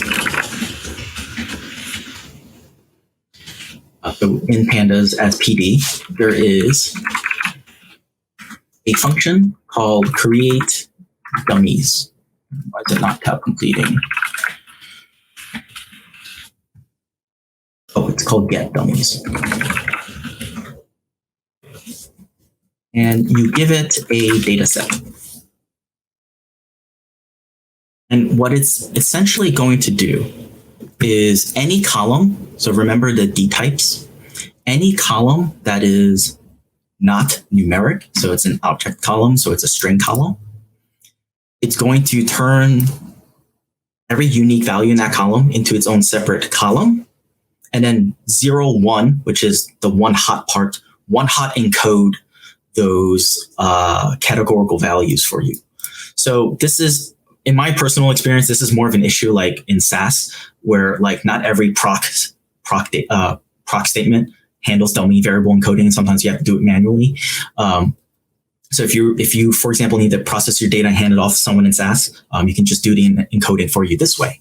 And the benefit of this, and this is the reason why how Pandas ties into everything else, is now the body of my data frame, no matter what the data type was originally, everything is now numeric. It is now a number. And that means that this is now completely a NumPy matrix compatible format. And so now you can do all of your linear algebra stuff. And that's the transition from processing all your data with strings and whatnot in Pandas. And that's what it's good for. It's handling heterogeneous data. And then at the very end, you need numbers. You need a matrix at the end of the day if you want to do anything statistics related. And so this is the transition from having heterogeneous data to homogeneous data. So you can see, like before we had a single column called sex, and now every value of sex, so in our case it's just male and female, got split out. And so now for the way we read this is if male is 0, then female is going to be 1 because that's how the data was encoded. So for something more, for example, Thursday, Friday, Saturday,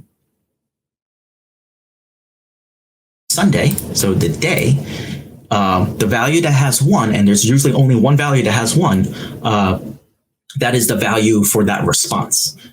And so that's how everything plugs into other libraries, other numeric-based libraries that way.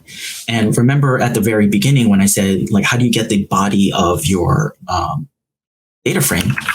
So we say dot values, I now have a completely numeric matrix that is a NumPy array, a NumPy matrix, ND array for my data frame representation. So let me do that in 2 steps. Certain Yes. So this is one of those, like, yeah, sex being like a terrible example of the, like, for this data set. So that's why if your data only has male and female, then it's impossible for your statistical model to do anything with any non-binary gender. So that's why it's really important, like, your data, like, if it doesn't exist in your data set going in, it's never going to happen in your prediction model going out. So those are things that goes more into like statistical data ML theory related things. The only thing I want to point out with get dummies is there is a parameter in here called drop first. If you set it to true, what it will do is drop one of those variables, right? And so I use sex in this example, or actually we can use smoker in this example. If the value of no is 1, that means the person is not a smoker. But if the value of smoker no is 0, then we, by definition, know that the value is yes, right? So the fact that we had every single combination expanded is actually a bit too much. Like, one column can fully predict the other column. And so in certain statistics methods like linear regression, that's not good. And so if you want a one-hot dummy encoded data set, you typically say drop first equals true. But just also know that if you're trying to do statistical models, certain models like random forests you don't have to drop the first categorical, or it's called, Jesus, my terminology, the first level or factor. You don't have to drop it for certain models. So that's something to be mindful of. But the get dummies is like what I use as the transition point to like the machine learning world. The group by and the tidy data, that pivots very nicely into plotting and Seaborn. And then once you understand tidy data, that's how I learned how to do all of this data processing in Python. I figured out how to do tidy data stuff in R, and then I transitioned everything into Python. And so it becomes a pretty good foundation for thinking about how you need to work with data in almost any other language. So yes, I'm trying to learn JavaScript, and I am literally trying to figure out how to load data and pivot data in JavaScript as the foundational piece for learning how to do JavaScript. So how does it pick first? It's literally like the first thing in your column in that it picks, and that's how it finds the drop first. It's literally the first one. Okay, so that is the end of the tutorial. There's always more that I can always go, and if we had more time, I would always have more stuff to add on. But it is that is time, and I want to thank everyone for joining along for the virtual conference. Yes, I will post all of this stuff onto GitHub right now. I will actually post off the other notebooks that I had as like notes that I would have gone through if there was like 3 more hours left in this class. So I'll put that in there as well. So if you want to, you should be able to copy paste and follow along. And hopefully, if I did this right, one of the reasons why there isn't a binder instance is so you have this working on your computer that you're working on now. So it's a lot more accessible to learn this stuff on your own. Right? Awesome. Thank you so much, Daniel. As soon as this session ends, the video will be available for replay here on the same link. So in case you want to review the tutorial, you will be able to do so. Bye, everyone. Bye.